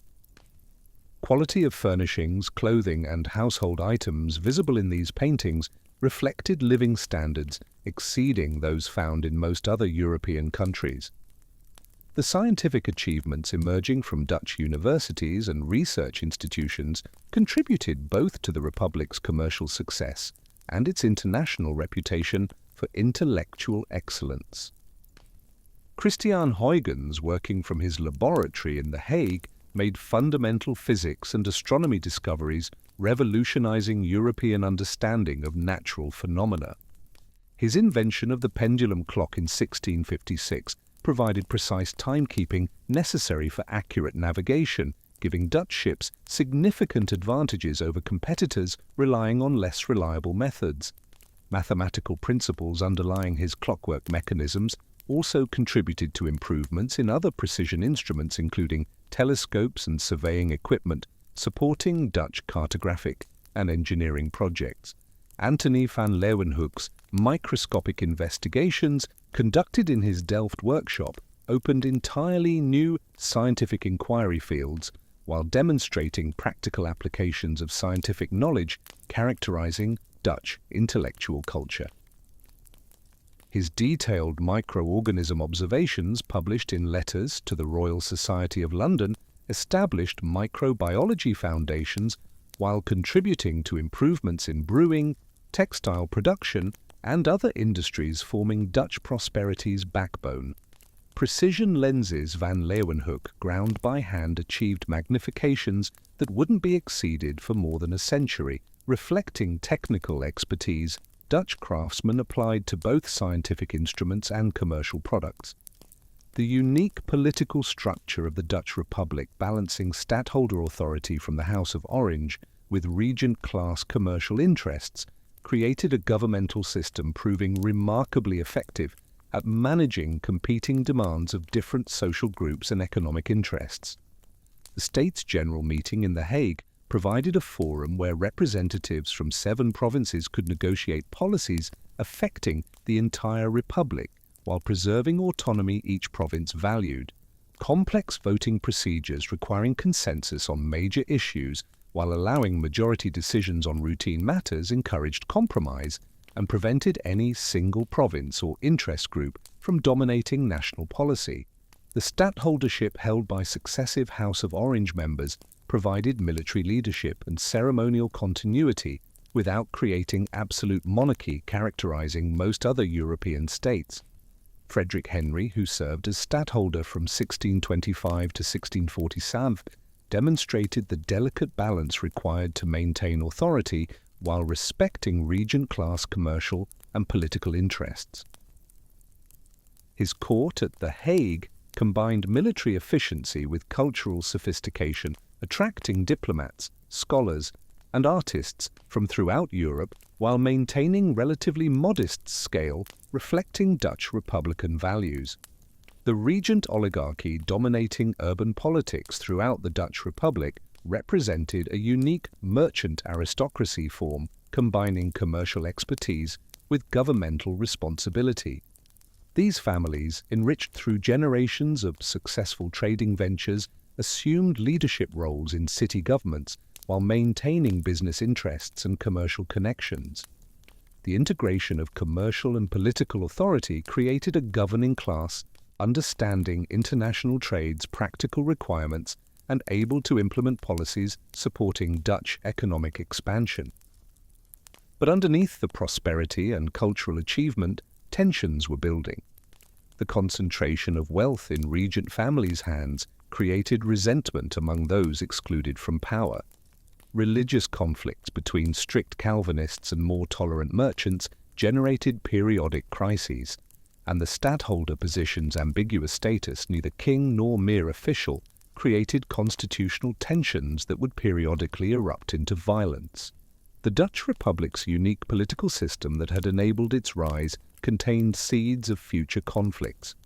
The West India Company, the WIC, established on June 3, 1621, represented a systematic attempt to challenge Iberian dominance in the Americas through the same combination of commercial enterprise and territorial conquest, proving so successful in Southeast Asia. The company's charter, granted by the States General with a 24-year monopoly over all Dutch trade and colonization in the Atlantic, Africa, and the Americas, reflected both enormous potential profits available in these regions and substantial military and financial resources required to compete with established colonial powers. The WIC's initial capitalization of 7.1 million guilders, raised through share sales, exceeded even the VOC's founding capital and demonstrated commercial community confidence in Atlantic opportunities. Unlike the East India Company's gradual expansion into relatively unknown markets, the West India Company faced the challenge of directly confronting Spanish and Portuguese forces that had spent generations establishing fortified positions and administrative systems throughout their American territories. The company's directors recognized success would require not only commercial expertise, but also substantial military capabilities, leading to recruitment of experienced officers and soldiers who had gained expertise in European warfare during the ongoing 30 Years' War. Piet Hein's spectacular capture of the Spanish Silver Fleet near Matanzas Bay, Cuba, on September 8, 1628, demonstrated both potential rewards and practical challenges of Atlantic operations. Hein's squadron of 31 ships had been cruising Caribbean waters for months, gathering intelligence about Spanish shipping patterns while avoiding confrontation with superior Spanish naval forces. The Dutch commander's decision to attack the treasure fleet reflected careful calculation of tactical advantages, as his ships could outmaneuver heavily loaded Spanish galleons while bringing superior firepower to bear at close range. The battle itself lasted less than 4 hours as Spanish resistance collapsed when the flagship Hollandia positioned itself alongside the Spanish admiral's vessel, delivering devastating broadsides that killed dozens of Spanish sailors and marines. The enormous cargo captured at Matanzas Bay included 137 pounds of silver, 135 pounds of gold, and valuable quantities of pearls, precious stones, and other luxury goods, generating profits exceeding 11.5 million guilders, for the WIC. This single victory provided returns exceeding the company's entire initial capitalization, while demonstrating to European observers that Spanish colonial dominance was not invulnerable to determined challenges. The wealth generated enabled the WIC to undertake its most ambitious territorial venture, the conquest and colonization of northeastern Brazil, where Portuguese sugar plantations generated enormous profits through enslaved African and indigenous worker labor. The Dutch invasion of Pernambuco launched in February 1630 with a fleet of 67 ships, carrying 7,000 soldiers and colonists, represented the largest overseas military expedition ever organized by the Dutch Republic. But the amphibious assault on Recife, conducted under Hendrik Lonk's command, combined naval bombardment with coordinated infantry attacks overwhelming Portuguese defenders who hadn't expected such a massive Dutch offensive. Systematic capture of coastal fortifications provided the Dutch secure bases for further expansion into the Brazilian interior, where sugar plantations offered opportunities for immediate profits and long-term colonial development. The establishment of Dutch Brazil under WIC administration created unique opportunities for implementing religious and social policies differing dramatically from those enforced in Spanish and Portuguese territories. Johann Maurits van Nassau-Sieggen's appointment as governor of Dutch Brazil in 1637 marked the beginning of the most successful period of Dutch colonial administration in the Americas. The Count's extensive European warfare experience gained through service in Maurice of Nassau's armies provided military expertise necessary for defending Dutch territories against Portuguese counterattacks, while expanding Dutch control into new regions. His systematic approach to colonial governance combined practical administrative skills with intellectual curiosity about natural history, geography, and ethnography, producing valuable scientific knowledge about South American environments and indigenous cultures. Nassau-Sieggen's religious tolerance policies created a remarkably diverse colonial society, including Dutch Reformed Protestants, Portuguese Catholics, and German Lutherans cooperating in developing the colony's economic potential. The governor's protection of Catholic worship, despite pressure from Dutch Reformed ministers demanding suppression of papist practices, reflected both practical necessity and genuine commitment to religious freedom. The substantial Portuguese population remaining in Dutch-controlled territories possessed essential knowledge of sugar cultivation, processing techniques, and local labor systems, proving crucial for maintaining plantation productivity. But Dutch Brazil wouldn't last. Portuguese resistance was gathering strength, and in 1640 Portugal would break free from Spanish rule, creating a new independent kingdom determined to reclaim its Brazilian territories. The struggle for Brazil was about to intensify, and ultimately, the Dutch would lose this rich colony, one of the great might-have-beens of colonial history. The gradual deterioration of Dutch Brazil's strategic position during the late 1640s resulted from a combination of Portuguese military resurgence, declining WIC financial resources, and changing European political conditions, reducing Dutch support for American colonial ventures. The Portuguese revolt against Spanish rule in 1640 created new challenges for Dutch colonial administrators who found themselves confronting an independent Portuguese kingdom rather than Spanish colonial authorities. The systematic Portuguese campaign to recapture Brazilian territories, supported by local populations who had grown resentful of Dutch taxation and commercial restrictions, gradually reduced Dutch territorial control while increasing military costs required for colonial defense. The establishment of New Netherland in North America represented the WIC's attempt to create more sustainable colonial development, emphasizing commercial relationships with indigenous peoples rather than territorial conquest and plantation agriculture.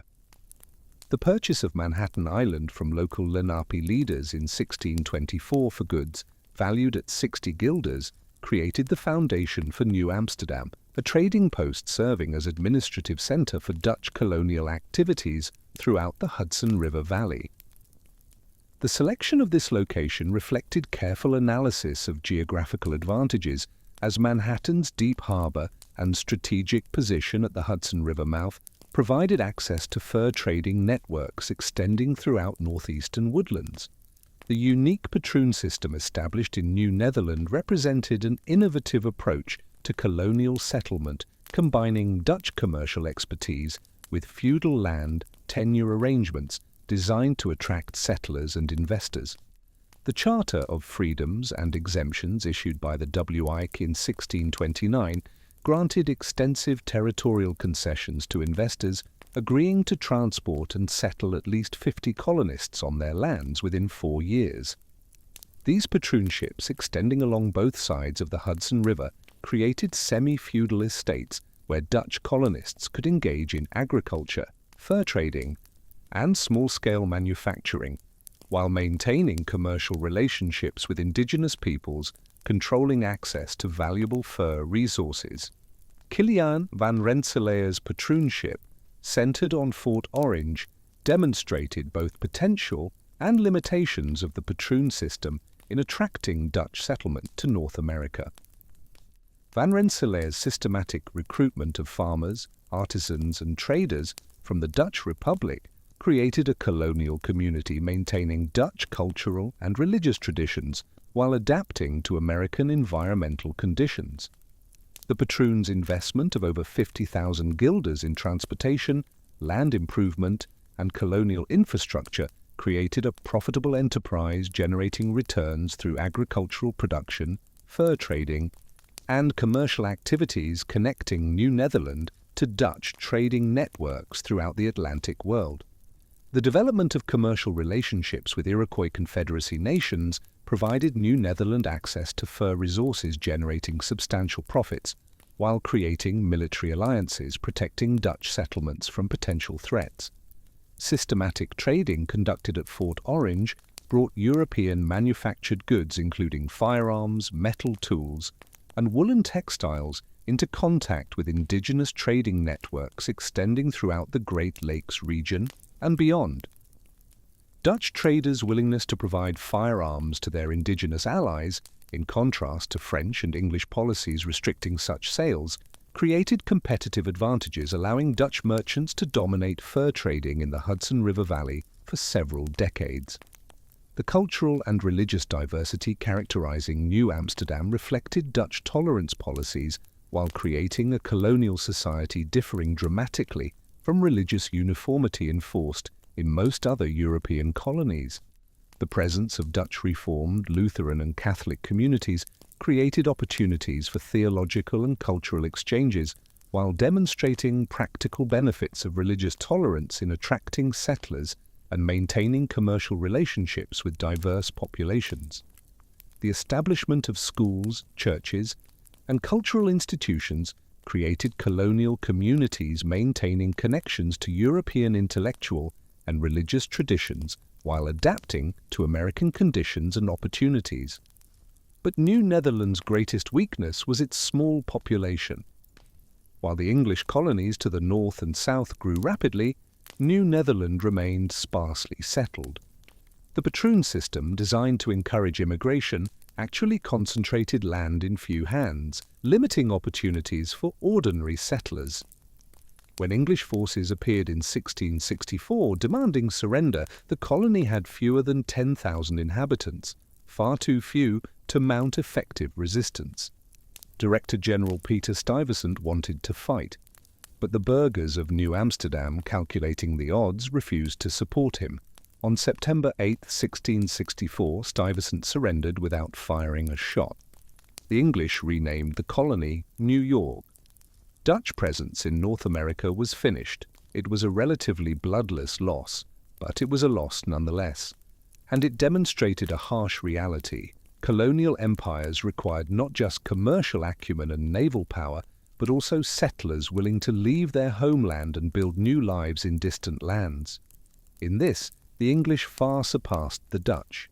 The expansion of Dutch involvement in the Atlantic slave trade during the middle decades of the 17th century reflected both commercial opportunities created by American colonial development and moral compromises characterizing European colonial enterprises throughout the Atlantic world. The WX's systematic development of slave trading operations based on fortified positions along the West African coast created supply networks transporting hundreds of thousands of enslaved Africans to Dutch colonies in the Caribbean and South America. The company's control of key African coastal forts, including Elmina on the Gold Coast and Luanda in Angola, provided competitive advantages in slave trading, generating substantial profits while supplying labor requirements of Dutch plantation agriculture. The construction and operation of slave ships represented a systematic industrial enterprise combining naval architecture, commercial organization, and brutal exploitation of human beings in ways generating enormous profits for Dutch investors while creating unspeakable suffering for millions of Africans. Specialized design of slave vessels featuring compartments specifically constructed for transporting human cargo in conditions of maximum density and minimum cost reflected systematic dehumanization characterizing the Atlantic slave trade.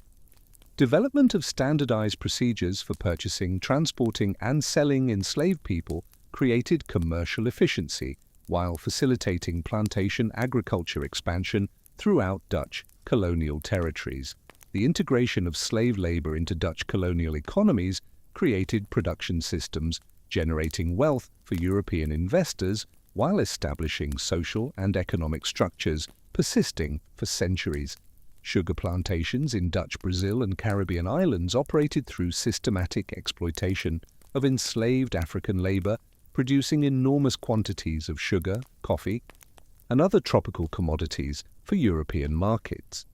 Profits generated through slave labor supported not only individual plantation owners, but also the broader Dutch commercial system, including shipping, insurance, banking, and manufacturing industries, depending on colonial trade for their prosperity.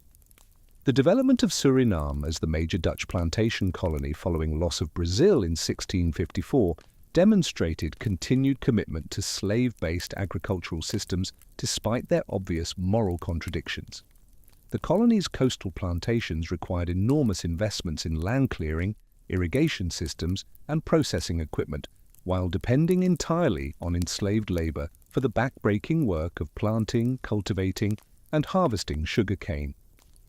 Typical Suriname plantations employed between 100 and 300 enslaved workers, living in barrack-style housing and working under constant supervision of overseers who used whips, chains, and other violence instruments to maintain discipline and productivity.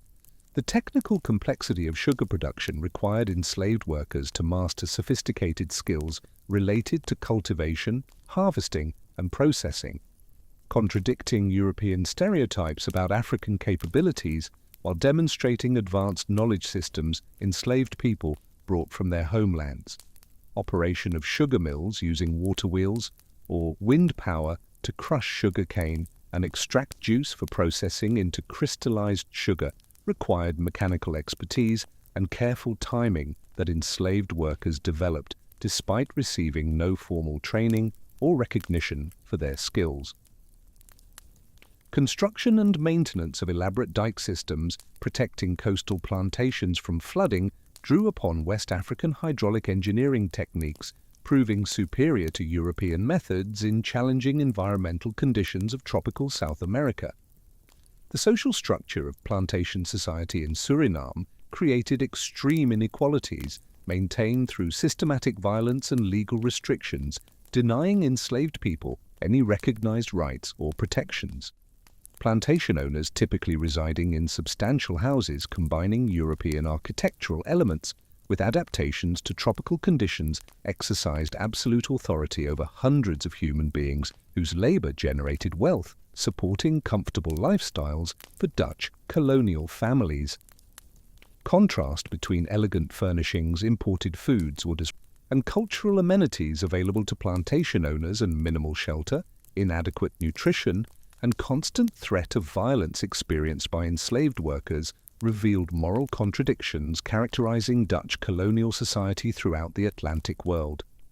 The development of maroon communities in Suriname's interior regions demonstrated persistent resistance of enslaved people to colonial oppression while creating alternative social formations challenging Dutch territorial control. Escaped slaves who established settlements along the Suriname River and its tributaries developed military and political organizations, successfully defending their freedom against repeated Dutch military expeditions designed to recapture runaway slaves and destroy their communities. The Saramaka and Juka Maroon societies emerging during the early 18th century combined African political traditions with adaptations to American environmental conditions, creating unique cultures, preserving elements of West and Central African heritage while developing new social organization forms suited to their circumstances. This brutal system, this systematic exploitation of human beings for profit, represents one of the darkest chapters in Dutch history. The wealth it generated helped fund the Golden Age's cultural achievements, the beautiful canal houses, the paintings now treasured in museums worldwide. But that wealth was built on the suffering of hundreds of thousands of enslaved Africans. It's a legacy the Netherlands still grapples with today. The transformation of colonial administration throughout the Indonesian archipelago during the late 17th and early 18th centuries created systems of indirect rule preserving traditional local authorities while ensuring Dutch control over commercial and military affairs. The VOC's recognition of existing political structures combined with appointment of Dutch residents who supervised local rulers created administrative efficiency while minimizing costs of direct governance. This system allowed the Dutch to maintain control over vast territories with relatively small numbers of European personnel while generating commercial revenues, justifying enormous investments required for territorial expansion and military conquest. The consolidation of Dutch control over Java witnessed emergence of sophisticated forms of compulsory labor and tribute collection, serving as precursors to the more systematic culture system implemented in the 19th century. These early forced cultivation arrangements combined traditional Javanese agricultural practices with Dutch commercial demands, creating hybrid systems maximizing spice and cash crop production while preserving existing social structures facilitating colonial administration. The implementation of contingenten throughout Dutch-controlled Java regions established fundamental mechanisms through which colonial authorities could command indigenous labor and agricultural output without massive administrative apparatus direct governance would have required. Local rulers maintained in traditional positions but subordinated to Dutch residents, and other VOC officials became responsible for ensuring their subjects delivered specified quantities of rice, coffee, pepper, and other commodities to Dutch warehouses at prices set by colonial administrators. The system's effectiveness depended on cooperation of traditional Javanese aristocracy, who retained social status and much local authority in exchange for enforcing Dutch economic demands upon their populations. The regency system emerging in Java created complex authority hierarchy, balancing Dutch commercial interests with Javanese political traditions. Appointment of regents serving as intermediaries between Dutch residents and local populations required careful selection of individuals possessing both traditional legitimacy and willingness to cooperate with colonial demands.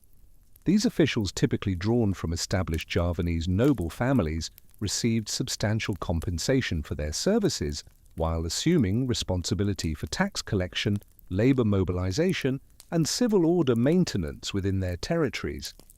The regent's compound in Cirebon, for example, combined traditional Javanese architectural elements with Dutch administrative facilities, creating physical spaces symbolizing colonial governance's hybrid nature. The development of coffee cultivation in West Java's Priangan Highlands demonstrated how Dutch colonial administrators could transform existing agricultural systems to serve European commercial demands while creating new compulsory labor forms characterizing Dutch colonial policy for generations.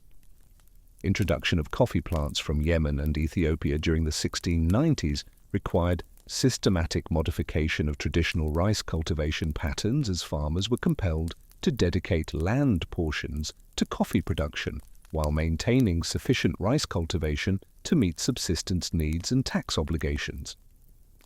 Highland terrain, proving ideal for coffee cultivation, also created logistical challenges as transport of harvested coffee beans to coastal ports required construction of new roads and organization of labor gangs carrying heavy loads across mountainous terrain.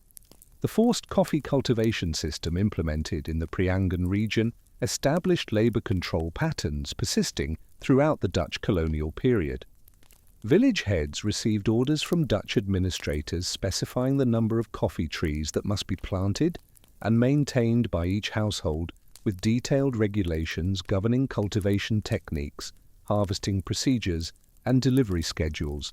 Penalties for non-compliance included fines, imprisonment, and property confiscation, while rewards for exceptional performance might include reduced tax obligations or appointment to minor administrative positions.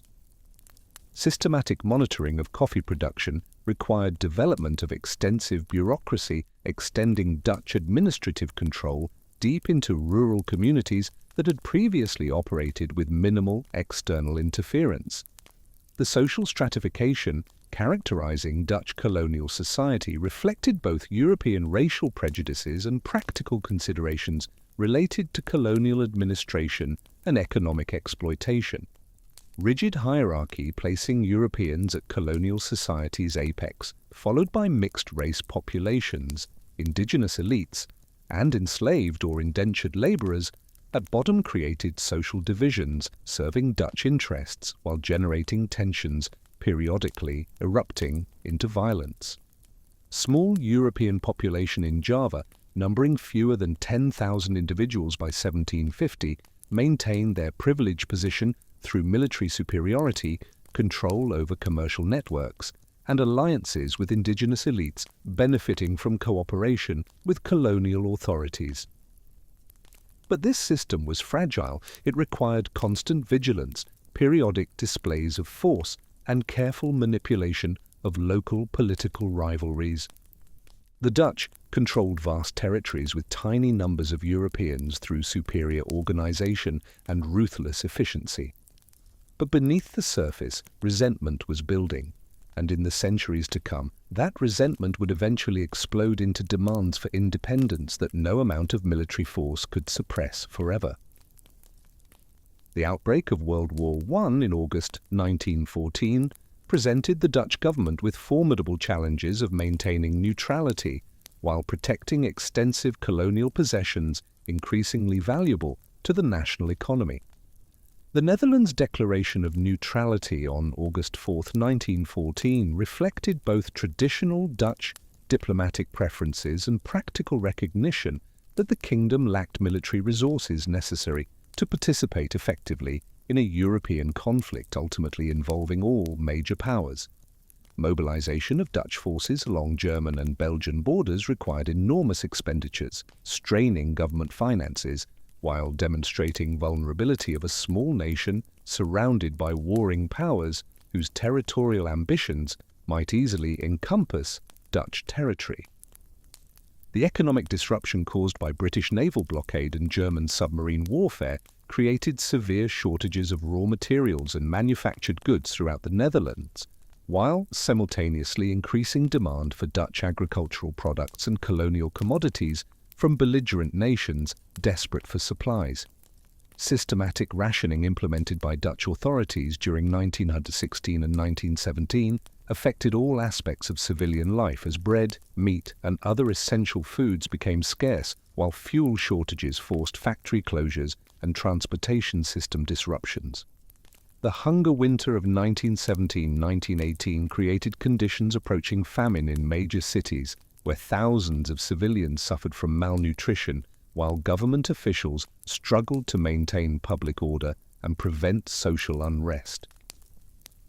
Protection of Dutch colonial territories during World War I required delicate diplomatic maneuvering to prevent German attacks on shipping while avoiding actions that might provoke British or Allied intervention in the East Indies. The Dutch East Indies government's neutrality declaration, announced simultaneously with the homeland's position, faced immediate challenges from German commerce raiders operating in Indian Ocean and Pacific waters, where Dutch merchant vessels provided tempting targets. Systematic convoy system established by colonial authorities using armed Dutch warships to escort merchant vessels between major ports provided some protection, while demonstrating vulnerability of colonial territories depending on seaborne commerce for economic survival. The emergence of Indonesian nationalism during the war years reflected both international development's influence and unintended consequences of Dutch educational policies, creating literate indigenous elites capable of articulating political demands. The establishment of Budi Utomo in 1908 initially focused on cultural and educational advancement for Javanese population, evolved into more explicitly political organization as world events demonstrated possibilities of challenging European colonial rule. Organization's emphasis on education and cultural preservation provided respectable cover for political activities while creating networks of educated Indonesians who would later provide independence movement leadership. Sarekat Islam, founded in 1912 as commercial organization to protect Indonesian Muslim merchants from Chinese competition, rapidly transformed into the largest mass political movement in Dutch colonial history. Organization's appeal to Islamic identity resonated throughout the Indonesian archipelago, where shared religious traditions provided common ground among diverse ethnic groups previously lacking unified political consciousness. Systematic organization of local chapters throughout Java, Sumatra, and other major islands created communication networks mobilizing hundreds of thousands of supporters, while maintaining religious focus, making the movement difficult for Dutch authorities to suppress without appearing to attack Islam itself. At the leadership of Haji Omar Said Cokroaminoto transformed Sarekat Islam from regional commercial association into national political movement, articulating sophisticated critiques of colonial rule, while advocating specific reforms increasing Indonesian participation in governmental and economic activities. Cokroaminoto's background as traditional Javanese aristocrat who had received Dutch education created credibility with both indigenous populations and colonial authorities, while his systematic study of Islamic political theory provided ideological foundations for resistance to European domination. His speeches to mass rallies throughout Java during 1916 and 1917 attracted audiences numbering in tens of thousands, while articulating demands for self-government going far beyond modest reforms Dutch authorities were prepared to consider. The Russian Revolution of 1917 provided Indonesian nationalists both inspiration and practical models for challenging established authority, while Bolshevik emphasis on anti-imperialism resonated strongly with colonial populations seeking to overthrow European rule. Translation and circulation of revolutionary texts throughout the Dutch East Indies created intellectual frameworks for understanding colonial exploitation while providing tactical guidance for organizing resistance movements. But the Dutch weren't ready to give up their richest colony. Not yet. They would hold on for 3 more decades, through the Great Depression, through the rise of Indonesian nationalism, through World War II, but the seeds of independence had been planted, and eventually they would bear fruit. The global economic depression beginning in 1929 created severe hardships throughout the Dutch colonial empire, while demonstrating vulnerability of territories depending heavily on commodity exports to European and American markets. Collapse of prices for coffee, sugar, rubber, and other colonial products eliminated much revenue, supporting Dutch colonial administration while creating unemployment and poverty throughout plantation regions. Systematic reduction of government services and infrastructure investment during Depression years created resentment among Indonesian populations, promised benefits from colonial development policies, but instead experiencing declining living standards. The rise of Japan as major Pacific power during the 1930s created new strategic challenges for Dutch colonial defense, while providing Indonesian nationalists examples of successful Asian resistance to Western domination. Japanese military expansion in China after 1937 demonstrated advanced military capabilities exceeding those of European colonial forces, while Japanese propaganda, emphasizing Asian solidarity against Western imperialism, resonated throughout Southeast Asia.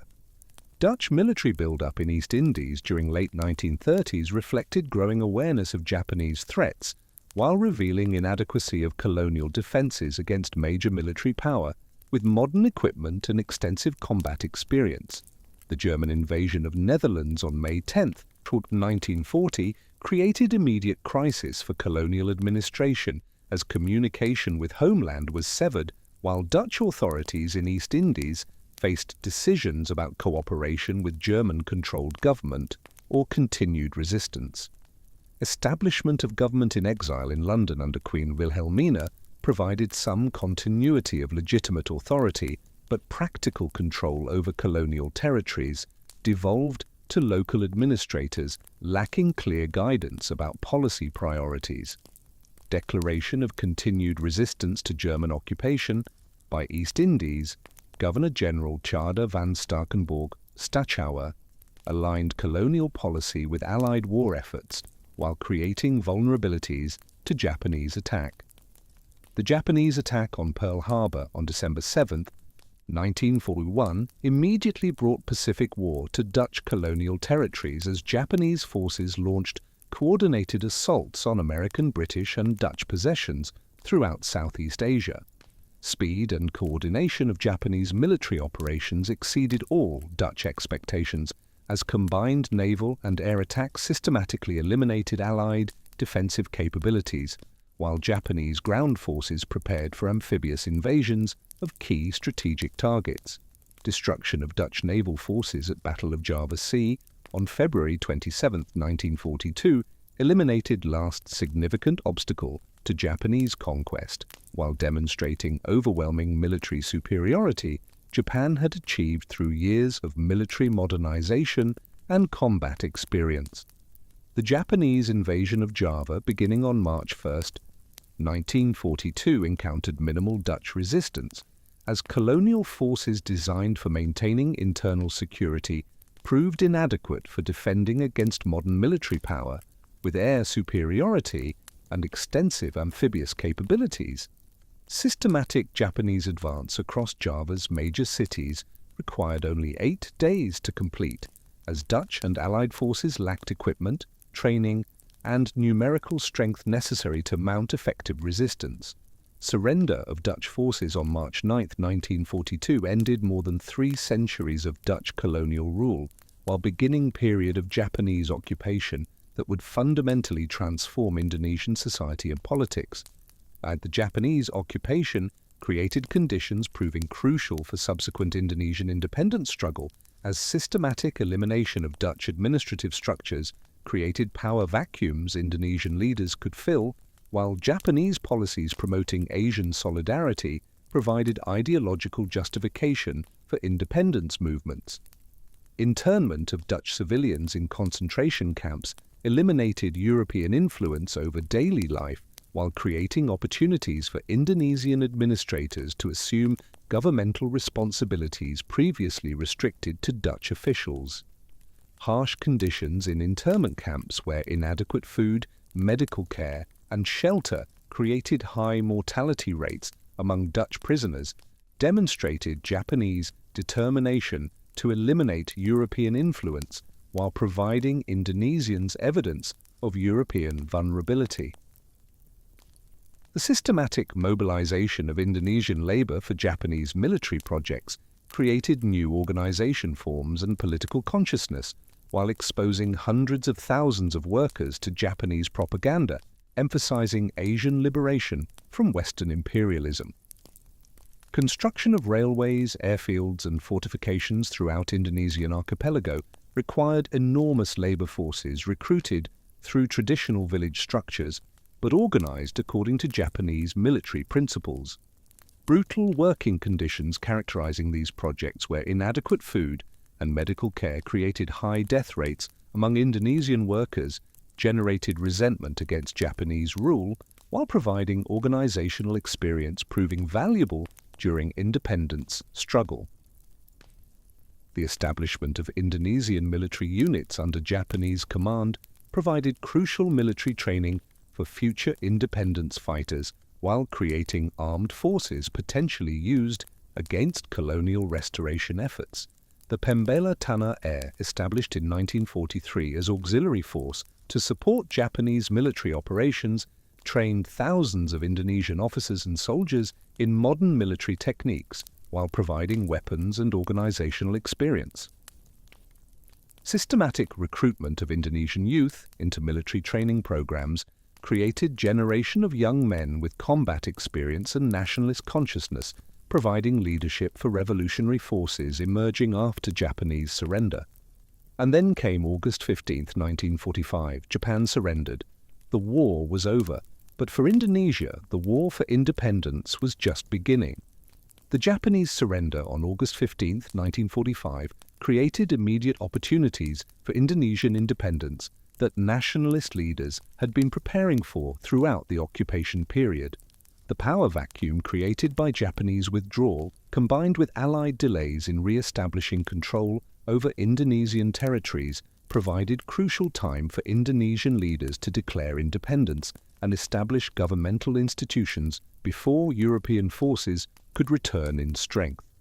The Proclamation of Independence, read by Sukarno on August 17, 1945, in a simple ceremony at his residence in Jakarta, marked the beginning of the Indonesian national revolution, while creating facts on the ground complicating any attempts to restore Dutch colonial rule.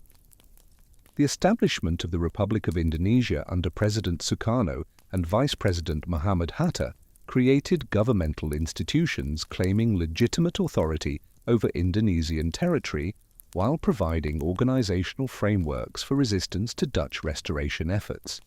Rapid formation of republican administrative structures throughout Java and Sumatra demonstrated organizational capabilities Indonesian leaders had developed during Japanese occupation, while revealing extent of popular support for independence.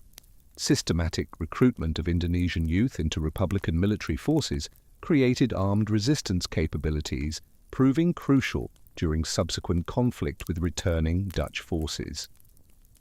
The gradual return of Allied forces to Indonesian territories during late 1945 and early 1946 created complex military and political situations as British, Australian, and eventually Dutch forces encountered established Indonesian governmental institutions claiming sovereign authority over territories.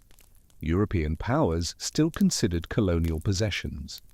Initial British responsibility for accepting Japanese surrender and maintaining order pending Dutch return created opportunities for Indonesian republicans to consolidate control while avoiding immediate confrontation with major Allied powers. Systematic handover of administrative responsibilities from Japanese to Indonesian authorities in many regions created governance continuity, complicating subsequent Dutch efforts to restore colonial control.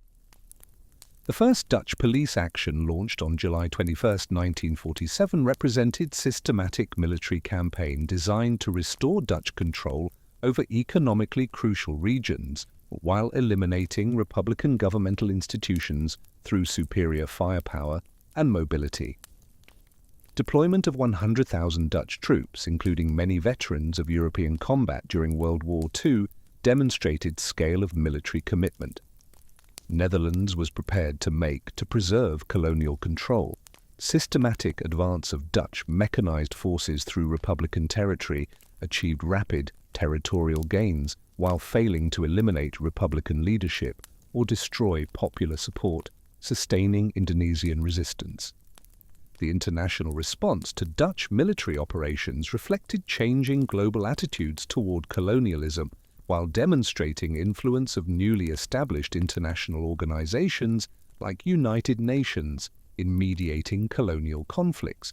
Security Council resolution calling for ceasefire and establishment of Good Offices Committee marked first major UN intervention in decolonization conflict, while providing international recognition of Indonesian claims to sovereignty. Systematic documentation of Dutch military actions by international observers created global awareness of colonial violence while generating pressure for negotiated settlements rather than military solutions. The Renville Agreement, signed on January 17, 1948, established temporary territorial divisions while failing to resolve fundamental disagreements about Indonesian sovereignty and future of Dutch colonial control.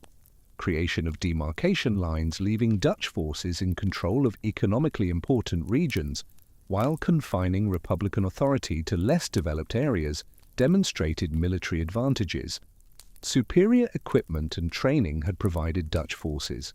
Systematic enforcement of economic blockades against Republican territory revealed Dutch determination to use economic pressure, forcing political concessions, while demonstrating vulnerability of new Indonesian state to external economic manipulation.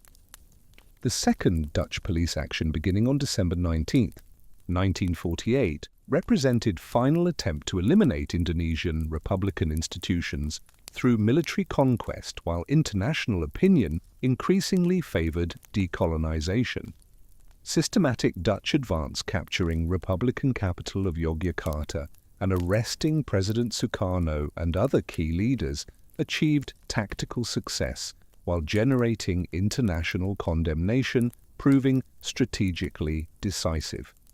Guerrilla warfare, continuing despite Republican leadership capture, demonstrated depth of popular support for independence while revealing limitations of conventional military superiority against determined resistance movements with extensive local support. The international pressure forcing Dutch withdrawal from Indonesia reflected changed global balance of power, no longer supporting European colonial empires, particularly when colonial conflicts required military resources exceeding what European nations could afford, while maintaining domestic prosperity and security. Threat of American economic sanctions combined with UN Security Council resolutions demanding Dutch withdrawal created irresistible pressure for negotiated settlement, while demonstrating how thoroughly international opinion had shifted against colonial rule. The systematic reduction of Dutch international support, including opposition from traditional allies like Britain, revealed isolation colonial powers faced when attempting to maintain imperial control through military force. The Round Table Conference, held in The Hague from August to November 1949, established framework for Indonesian independence, while attempting to preserve some Dutch economic interests and political influence in former colony. Complex negotiations involved not only Dutch and Indonesian representatives, but also international mediators, ensuring agreements would receive global recognition and support. The final agreement, signed on December 27, 1949, transferred sovereignty over Indonesian archipelago to United States of Indonesia, while establishing economic and cultural relationships, preserving some Dutch interests in newly independent nation. And so it ended. On December 27, 1949, the Dutch Empire's crown jewel, the source of so much wealth for 3 centuries, became independent. The VOC's conquests, the culture system's profits, the entire elaborate structure of colonial rule, all of it was gone. The transfer of sovereignty on December 27, 1949, marked the end of Dutch colonial rule in Indonesia, while creating the largest nation in Southeast Asia and the 4th most populous country in the world. The ceremony in Amsterdam, where Queen Juliana formally transferred sovereignty to Indonesian representatives, symbolized peaceful resolution of conflict costing thousands of lives while demonstrating possibility of negotiated decolonization. Simultaneous celebrations in Jakarta and other Indonesian cities revealed popular enthusiasm for independence, while marking beginning of challenges associated with governing diverse archipelagic nation with limited administrative experience and substantial economic problems. The retention of Dutch New Guinea as only remaining Dutch territory in the Indonesian region created ongoing tensions persisting for more than a decade, while demonstrating Dutch reluctance to complete decolonization process. Strategic and economic value of territory combined with concerns about indigenous population welfare provided justifications for continued Dutch control, while Indonesian claims to region based on historical and geographical arguments created persistent diplomatic conflicts. Systematic development of administrative and military infrastructure in Dutch New Guinea during 1950s reflected Dutch determination to maintain permanent control, while Indonesian diplomatic and military pressure gradually created international support for completing regional decolonization.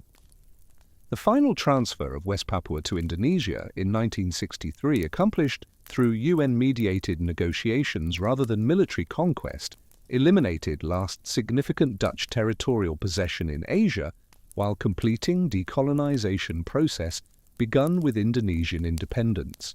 Complex arrangements providing for temporary UN administration, followed by Indonesian control, reflected international recognition that colonial enclaves couldn't be maintained indefinitely against wishes of neighboring independent nations. Systematic withdrawal of Dutch administrative and military personnel marked end of more than 3 centuries of Dutch presence in Indonesian archipelago, while creating new challenges for Indonesian integration of territory with distinct cultural and political traditions. The independence of Suriname on November 25, 1975 marked final dissolution of Dutch Empire and completion of decolonization process, eliminating all significant overseas territories except small Caribbean islands, choosing to remain associated with Netherlands. Complex negotiations preceding Surinamese independence reflected territory's economic dependence on Dutch financial support, while revealing divisions within Surinamese society about desirability of independence versus continued association with Netherlands. Substantial development aid Netherlands provided to ease transition to independence demonstrated Dutch recognition of moral obligations to former colonies, while creating ongoing economic relationships persisting long after political independence. Transformation of Netherlands from global maritime empire into modern European nation-state represented one of most dramatic changes in national identity and international status experienced by any European country during 20th century. Loss of colonial territories providing crucial economic resources for more than 3 centuries required fundamental adjustments to Dutch economic structures, while forcing recognition that national prosperity would depend on European integration rather than imperial exploitation. Systematic redirection of Dutch diplomatic and economic energies toward European cooperation, beginning with participation in coal and steel community and culminating in European Union membership, demonstrated successful adaptation to changed global circumstances while preserving national independence and democratic institutions.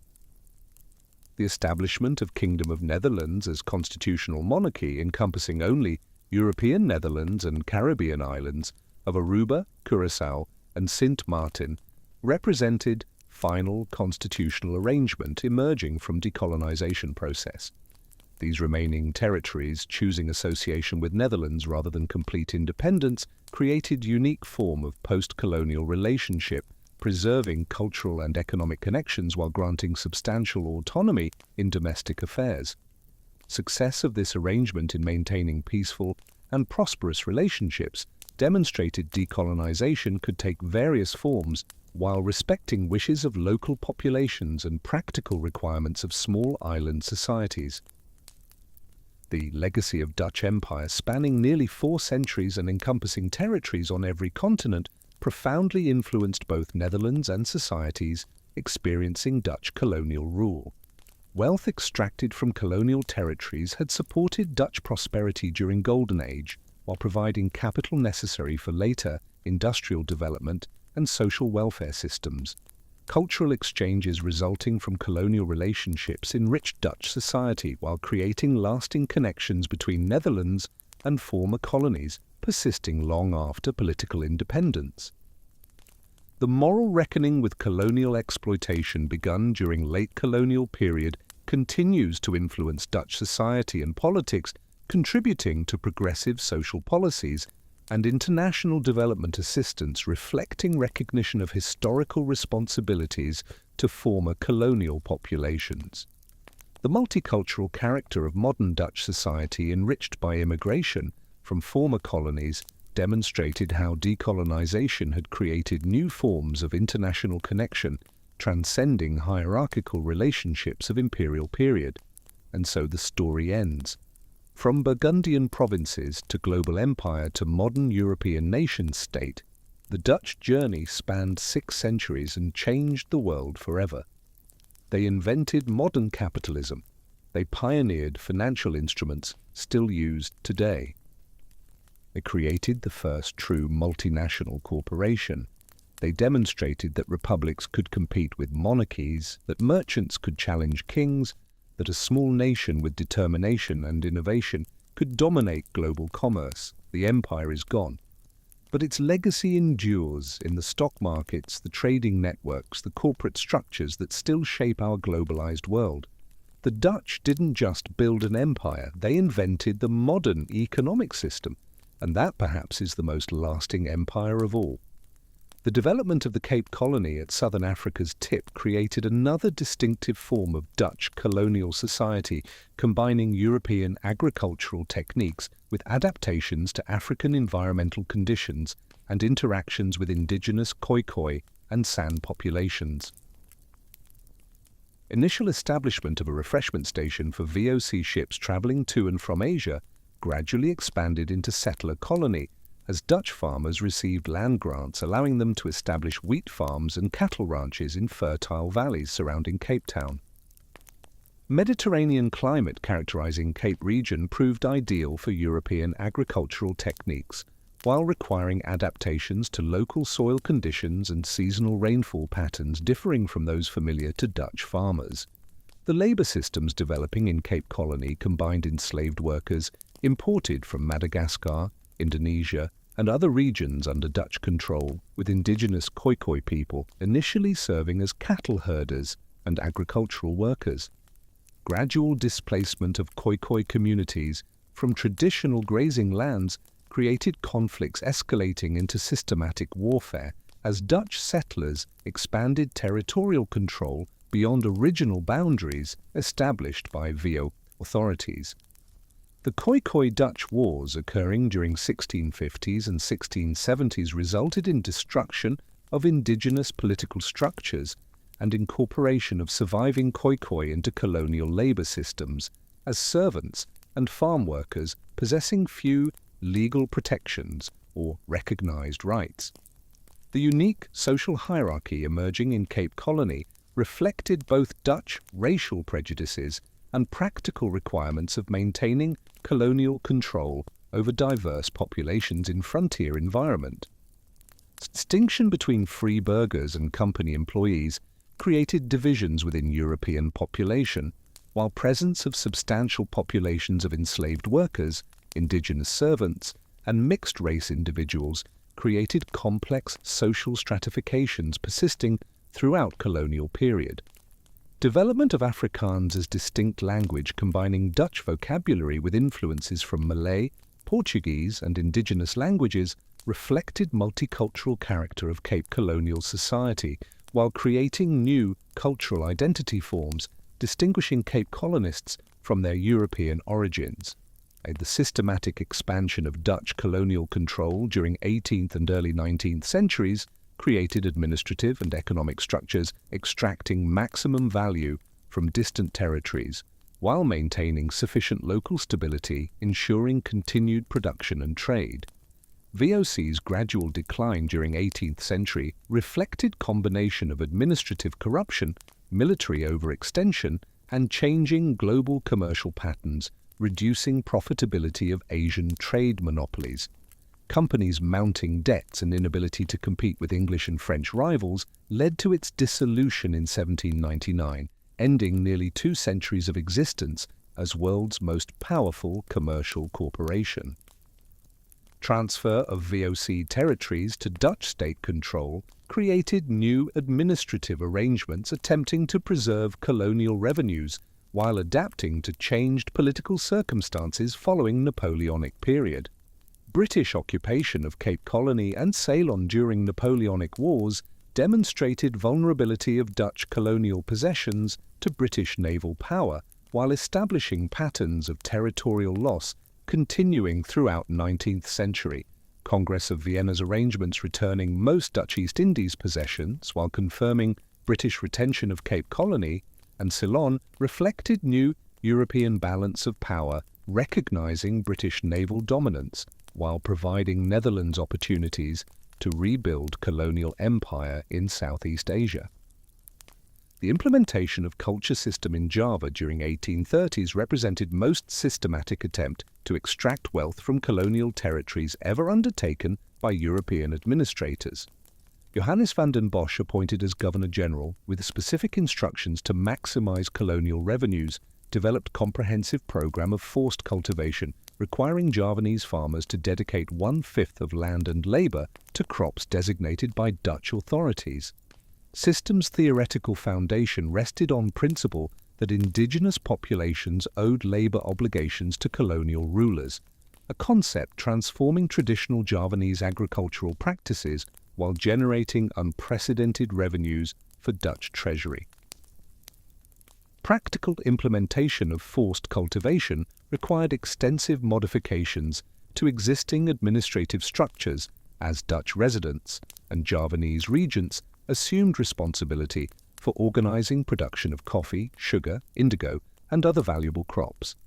Detailed regulations governing cultivation methods, harvesting procedures, and delivery schedules created bureaucratic systems penetrating deep into rural communities previously operating with minimal external interference. Village heads received specific quotas for each crop with penalties for non-compliance, including fines, imprisonment, and replacement of local officials failing to meet production targets. Coffee cultivation in mountainous regions of central and western Java became most profitable component of culture system as highland climate proved ideal for producing high-quality beans, commanding premium prices in European markets. Systematic expansion of coffee plantations required construction of new roads and processing facilities, while organization of labor gangs for harvesting and transportation created employment opportunities, partially offsetting forced cultivation burdens. Coffee warehouses constructed in Batavia, Semarang, and other major ports could store thousands of tons of processed beans awaiting shipment to Amsterdam and other European destinations. Financial success of culture system exceeded even most optimistic projections of its designers, generating annual revenues often exceeding 20 million guilders, providing crucial support for Dutch public finances during period of European economic instability. But this wealth came at terrible human cost. The culture system created widespread suffering throughout rural Java as traditional agricultural systems were disrupted to serve Dutch commercial demands. Sugar production under culture system involved more complex industrial processes requiring substantial capital investment in mills and refining equipment. Construction of sugar factories throughout Java's fertile river valleys created industrial facilities combining traditional agricultural methods with modern processing technology imported from Europe. Steam-powered mills crushing sugar cane and refining apparatus producing crystallized sugar represented significant technological achievements while demonstrating Dutch commitment to maximizing production efficiency. Coordination between agricultural production and industrial processing required careful timing and transportation arrangements, testing administrative capabilities of colonial officials throughout Ireland. The social consequences of forced cultivation created widespread hardship throughout rural Java as traditional agricultural systems were disrupted to serve Dutch commercial demands. Requirement that farmers dedicate specific land portions to designated crops, reduced food production, and created periodic famines, killing thousands of Javanese while generating enormous profits for Dutch authorities. Systematic monitoring of agricultural activities by Dutch and Javanese officials eliminated much autonomy rural communities had traditionally enjoyed while creating surveillance systems extending colonial control into previously independent villages. The resistance periodically erupting against culture system policies demonstrated persistent opposition to Dutch exploitation. Despite overwhelming military superiority, colonial authorities could deploy against rebellious populations. The Java War of 1825-1830, led by Prince Diponegoro, who combined traditional Javanese political authority with Islamic religious appeals, required enormous Dutch military efforts to suppress while revealing depth of indigenous resentment against colonial policies. Systematic destruction of villages suspected of supporting rebellion, combined with construction of fortified lines dividing rebel-controlled territory, demonstrated brutal methods Dutch forces employed to maintain colonial control. The liberal reforms implemented in Dutch East Indies after 1870 represented fundamental shift from systematic exploitation of culture system toward policies encouraging private enterprise while maintaining Dutch political control. Growing international criticism of forced cultivation combined with liberal political movements in Netherlands advocating free trade and private enterprise created pressure for colonial reforms, eliminating most oppressive aspects of Dutch rule while preserving essential colonial revenues. Gradual abolition of forced cultivation for most crops, beginning with sugar in 1870, opened opportunities for private planters and merchants to develop colonial resources through voluntary labor arrangements and market-based production decisions. The Private Domain Declaration of 1870 established legal frameworks allowing European and Chinese entrepreneurs to lease land directly from colonial government while employing wage labor rather than relying on forced cultivation systems. Systematic survey of available land conducted by Dutch engineers and surveyors, mapping Java's agricultural potential with scientific precision, identified regions suitable for plantation development while establishing property rights protecting private investment. Construction of new transportation infrastructure, including railways and improved roads, facilitated movement of goods and personnel while reducing costs of plantation operations. The expansion of private plantation agriculture created new labor relationship forms, combining wage employment with traditional Javanese social structures. Recruitment of workers for sugar estates, tobacco plantations, and other commercial enterprises required negotiations with village heads and local officials maintaining influence over rural populations, despite forced cultivation elimination. Seasonal nature of much plantation work allowed Javanese farmers to maintain traditional agricultural activities while earning additional income through temporary employment on European-owned estates. The development of tobacco cultivation in Delhi region of Sumatra represented most successful example of private enterprise under liberal policy, as Dutch and other European planters created industry, generating enormous profits while employing thousands of workers recruited from Java and China. Unique climate and soil conditions of eastern Sumatra proved ideal for producing high-quality tobacco, commanding premium prices in European and American markets. Systematic clearing of tropical forests to create plantation land required enormous investments in labor and equipment, while demonstrating environmental impact of commercial agriculture in previously undeveloped regions. The coolie labor system supporting Delhi tobacco plantations involved systematic recruitment of Chinese workers, signing contracts for multi-year service periods in exchange for transportation, housing, and wages exceeding what they could earn in home regions. Recruitment agents operating throughout southern China developed sophisticated networks for identifying and transporting workers to Sumatran plantations, while barracks and other facilities constructed for coolie housing created semi-permanent settlements, maintaining Chinese cultural traditions in Southeast Asian environments.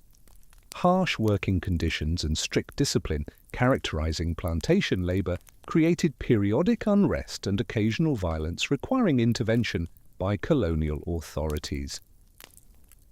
to the final expansion of Dutch territorial control in Indonesia through Aceh War represented most prolonged and costly military campaign in Dutch colonial history, while completing subjugation of independent sultanates maintaining autonomy for centuries. Declaration of war against Aceh in March 1873 reflected Dutch determination to eliminate last major independent state in Indonesian archipelago, while responding to British concerns about piracy and slave trading allegedly operating from Acehese ports. Initial Dutch expedition commanded by Major General Johan Harman, Rudolf Köhler, encountered far more determined resistance than colonial planners anticipated, as Acehese forces employed guerrilla tactics, proving highly effective against conventional European military formations. But Dutch determination was relentless. Despite setbacks, despite enormous costs in lives and money, they would not give up. The Aceh War would drag on for decades, becoming one of history's longest colonial conflicts, and eventually, brutally, the Dutch would prevail. The death of General Köhler during first assault on Aceh's capital of Banda Aceh on April 14, 1873, demonstrated serious military challenges Dutch forces would face throughout this prolonged conflict. General's decision to lead assault personally, wearing distinctive uniform and accompanied by staff officers, made him obvious target for Acehese marksmen positioned in strategic locations throughout city. Bullet striking Köhler in chest, fired from traditional Acehese rifle at close range, killed him instantly, while demoralizing Dutch troops expecting their superior weapons and training to ensure rapid victory. Systematic Dutch military build-up following these initial setbacks required unprecedented commitments of personnel and resources to colonial campaign, ultimately lasting more than 30 years. Deployment of more than 100,000 Dutch and colonial troops to Aceh represented largest military effort ever undertaken by Netherlands, exceeding even forces committed to European conflicts during previous centuries. Construction of fortified positions throughout Acehese territory, connected by roads and telegraph lines facilitating communication and supply, created infrastructure, gradually extending Dutch control while providing bases for further military operations. The guerrilla warfare tactics employed by Acehese resistance fighters under leaders like Teuku Umar and Kut Nyak Dien proved remarkably effective against Dutch conventional forces trained for European-style warfare. Systematic use of ambushes, night attacks, and hit-and-run tactics allowed relatively small Acehese forces to inflict heavy casualties on Dutch columns while avoiding decisive battles favoring European military superiority. Dense tropical forests and mountainous terrain of Aceh provided ideal conditions for guerrilla operations, while creating logistical nightmares for Dutch forces requiring constant resupply and medical support. Cultural and religious dimensions of Acehese resistance reflected deep Islamic traditions shaping Sultanate identity for centuries, while providing ideological foundations for opposition to Dutch colonial rule. Proclamation of holy war against Dutch invaders resonated throughout Muslim population, while attracting support from Islamic leaders throughout Indonesian archipelago and beyond. Systematic destruction of mosques and Islamic schools by Dutch forces generated additional resentment, while demonstrating cultural insensitivity characterizing much Dutch colonial policy during this period. Gradual Dutch success in Aceh War resulted from systematic implementation of new military tactics combining conventional force with psychological warfare and economic pressure designed to isolate resistance fighters from popular support.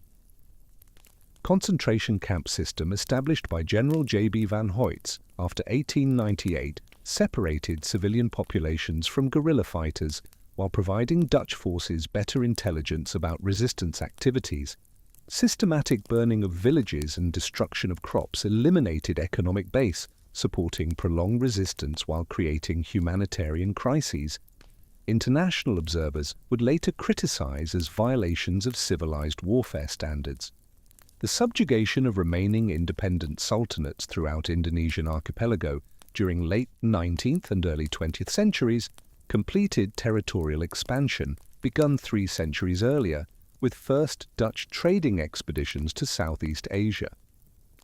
Conquest of Lombok in 1894 accomplished through systematic military campaigns, overcoming determined resistance from Balinese and Sasak forces, demonstrated Dutch determination to eliminate all remaining independent states potentially challenging colonial authority.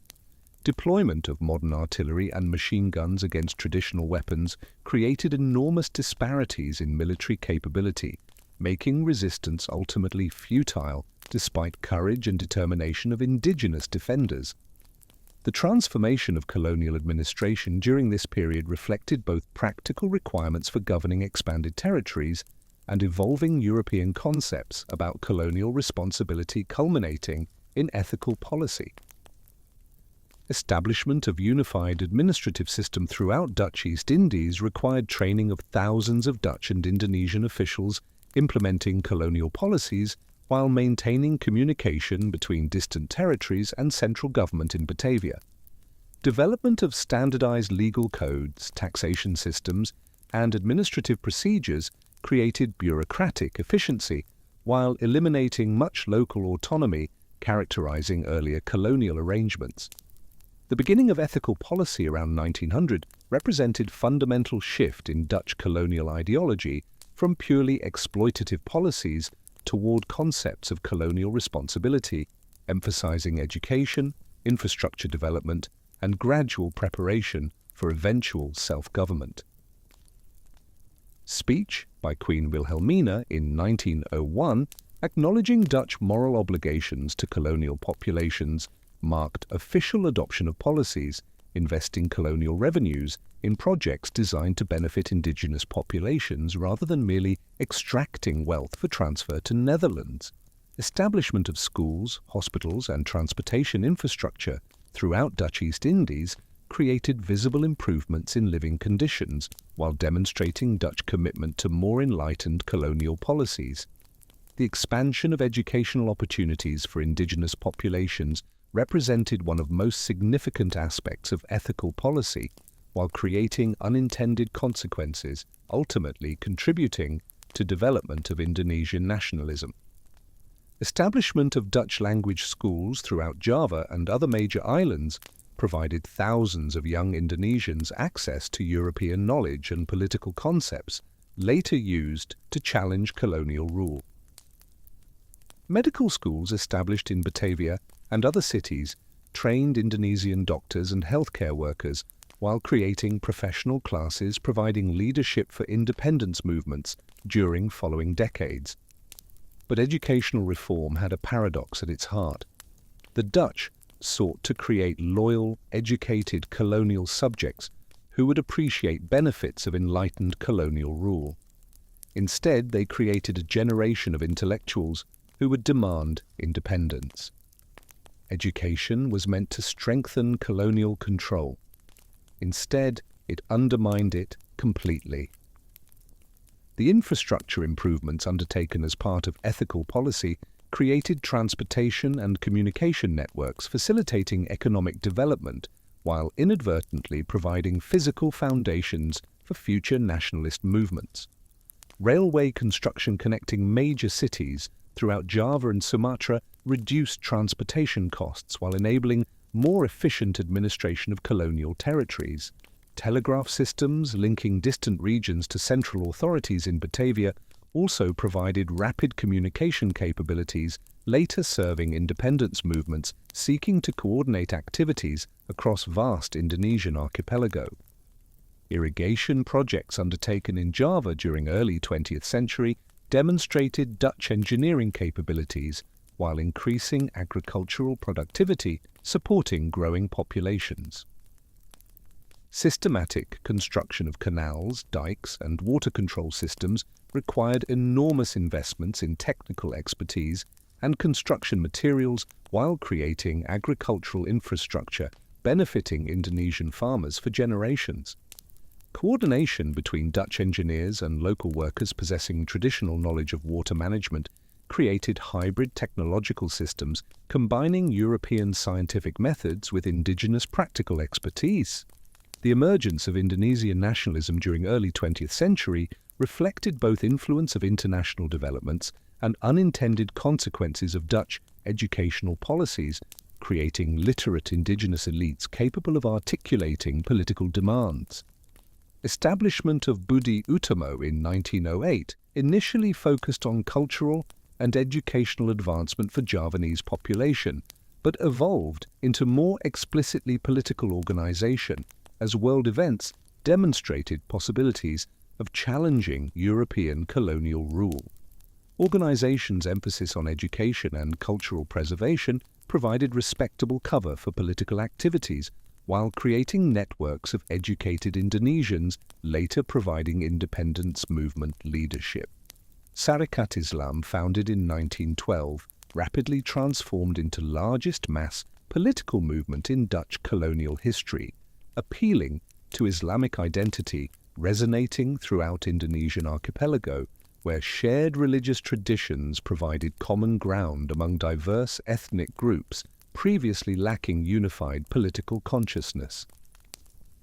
Systematic organization of local chapters throughout Java, Sumatra, and other major islands created communication networks mobilizing hundreds of thousands of supporters while maintaining religious focus, making movement difficult for Dutch authorities to suppress without appearing to attack Islam itself. The communist movement emerging in Dutch East Indies during 1920s created more radical challenges to colonial authority by combining anti-colonial nationalism with Marxist class analysis and revolutionary tactics. Establishment of Perserikatan. Communist India in 1920, later renamed Indonesian Communist Party, created first explicitly revolutionary organization advocating complete overthrow of colonial system rather than gradual reforms. Party's systematic organization of labor unions, particularly among plantation workers and railway employees, created strike capabilities disrupting colonial economic activities while providing practical experience in mass organization. The Communist Uprising in 1926-1927 represented most serious violent challenge to Dutch colonial authority since Aceh War, but systematic Dutch repression, including arrest and exile of thousands of suspected communists to prison camps in New Guinea, effectively eliminated communist threat for more than a decade. Brutal suppression demonstrated Dutch willingness to use overwhelming force against revolutionary movements, threatening colonial control while creating martyrs inspiring future resistance. Emergence of Sukarno. As charismatic leader of Indonesian nationalism during 1920s marked new phase in independence struggle, as his ability to synthesize diverse ideological traditions into coherent nationalist program attracted support from across political spectrum. Sukarno's educational background in engineering provided technical credibility, while systematic study of political theory allowed him to articulate sophisticated arguments for independence combining Islamic principles, socialist economics, and democratic governance. His establishment of Indonesian National Party in 1927 created first explicitly independence-oriented political organization advocating complete separation from Dutch rule rather than merely demanding reforms within colonial system. Dutch response to growing nationalist movements combined limited political concessions with systematic repression designed to eliminate radical leadership while preserving essential colonial control. Establishment of Volksraad in 1918 provided limited representation for Indonesian populations while maintaining Dutch control over crucial governmental functions including defense, foreign policy, and colonial administration. Advisory powers granted to Volksraad allowed Indonesian representatives to voice concerns and propose legislation, but Dutch authorities retained veto power over any decisions potentially threatening colonial interests or reducing European control over strategic economic activities. Systematic arrest and imprisonment of nationalist leaders during late 1920s and 1930s demonstrated Dutch determination to prevent emergence of mass independence movements, while revealing growing sophistication of Indonesian political organizations. Sukarno's arrest in December 1929, followed by trial and imprisonment until 1931, created nationalist martyr while failing to eliminate political networks developed around his leadership. Continued growth of nationalist organizations despite government repression revealed deep roots. Independence movements had developed throughout Indonesian society, particularly among educated urban populations exposed to democratic and anti-colonial ideas through Dutch educational institutions. The global economic depression beginning in 1929 created severe hardships throughout Dutch colonial empire, demonstrating vulnerability of territories depending heavily on commodity exports to European and American markets. Collapse of prices for coffee, sugar, rubber, and other colonial products eliminated much revenue, supporting Dutch colonial administration while creating unemployment and poverty throughout plantation regions. Systematic reduction of government services and infrastructure investment during Depression years created resentment among Indonesian populations, promised benefits from colonial development policies, but instead experiencing declining living standards. And then came World War II, the Japanese invasion that would shatter Dutch colonial rule forever. The empire that had lasted 3 centuries would fall in just 8 days.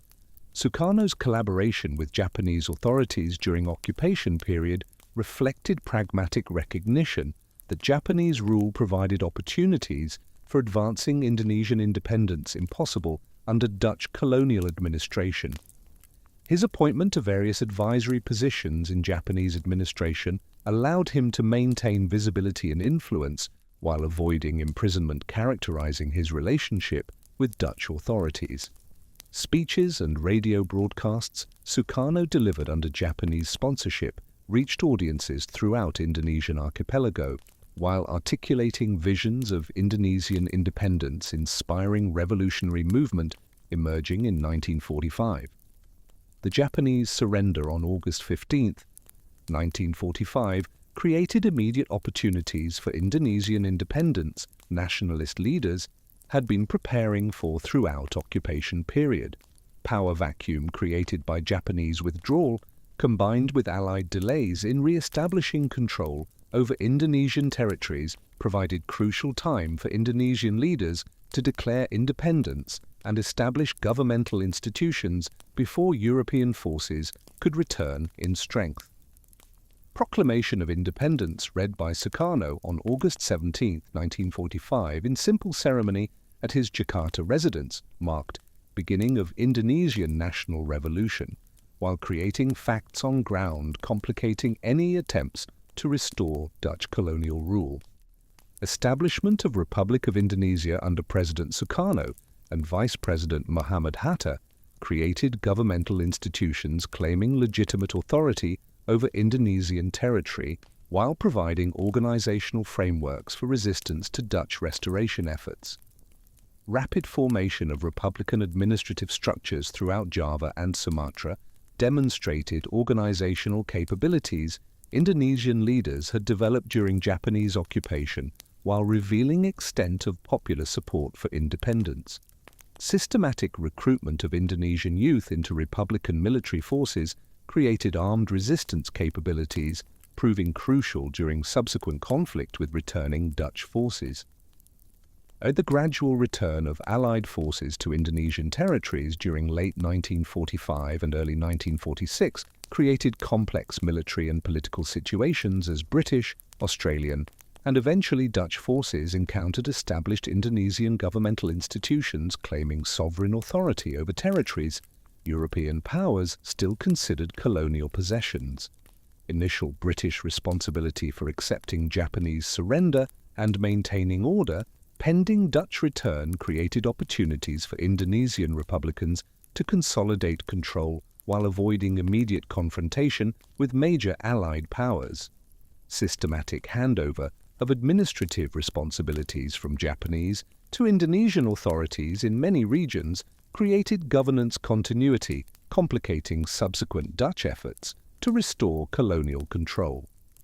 The first Dutch police action, launched on July 21, 1947, represented systematic military campaign designed to restore Dutch control over economically crucial regions while eliminating Republican governmental institutions through superior firepower and mobility.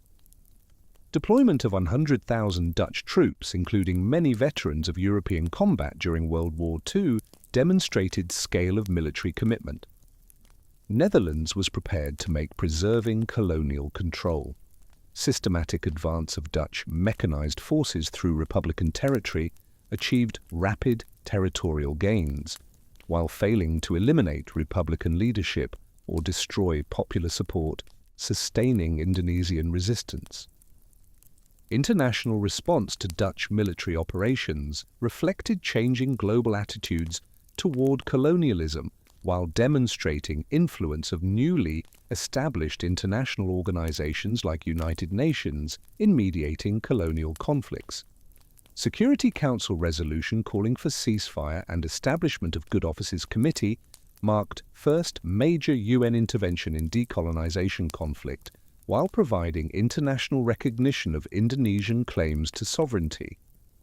Systematic documentation of Dutch military actions by international observers created global awareness of colonial violence while generating pressure for negotiated settlements rather than military solutions. The Renville Agreement, signed on January 17, 1948, established temporary territorial divisions while failing to resolve fundamental disagreements about Indonesian sovereignty and future of Dutch colonial control. Creation of demarcation lines leaving Dutch forces in control of economically important regions, while confining Republican authority to less developed areas, demonstrated military advantages, superior equipment and training had provided Dutch forces. Systematic enforcement of economic blockades against Republican territory revealed Dutch determination to use economic pressure, forcing political concessions, while demonstrating vulnerability of new Indonesian state to external economic manipulation.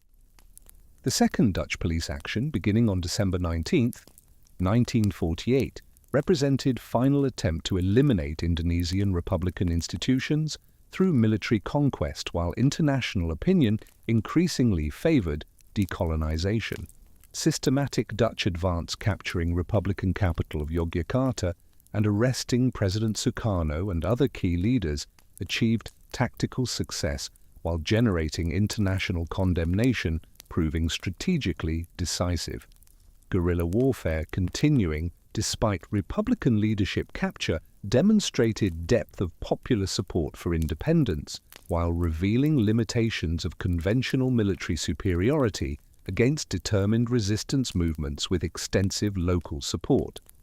International pressure forcing Dutch withdrawal from Indonesia reflected changed global balance of power, no longer supporting European colonial empires, particularly when colonial conflicts required military resources exceeding what European nations could afford, while maintaining domestic prosperity and security. Threat of American economic sanctions combined with UN Security Council resolutions demanding Dutch withdrawal created irresistible pressure for negotiated settlement, while demonstrating how thoroughly international opinion had shifted against colonial rule. Systematic reduction of Dutch international support, including opposition from traditional allies like Britain, revealed isolation colonial powers faced when attempting to maintain imperial control through military force. The Americans made it clear: give up Indonesia or lose Marshall Plan aid. The choice was simple: empire or economic recovery. The Dutch chose survival. The Round Table Conference, held in The Hague from August to November 1949, established framework for Indonesian independence while attempting to preserve some Dutch economic interests and political influence in former colony. Complex negotiations involved not only Dutch and Indonesian representatives, but also international mediators, ensuring agreements would receive global recognition and support. Final agreement signed on December 27, 1949 transferred sovereignty over Indonesian archipelago to United States of Indonesia while establishing economic and cultural relationships, preserving some Dutch interests in newly independent nation. The transfer of sovereignty on December 27, 1949 marked end of Dutch colonial rule in Indonesia, while creating largest nation in Southeast Asia and fourth most populous country in world. Ceremony in Amsterdam, where Queen Juliana formally transferred sovereignty to Indonesian representatives, symbolized peaceful resolution of conflict, costing thousands of lives while demonstrating possibility of negotiated decolonization. Simultaneous celebrations in Jakarta and other Indonesian cities revealed popular enthusiasm for independence, while marking beginning of challenges associated with governing diverse archipelagic nation with limited administrative experience and substantial economic problems.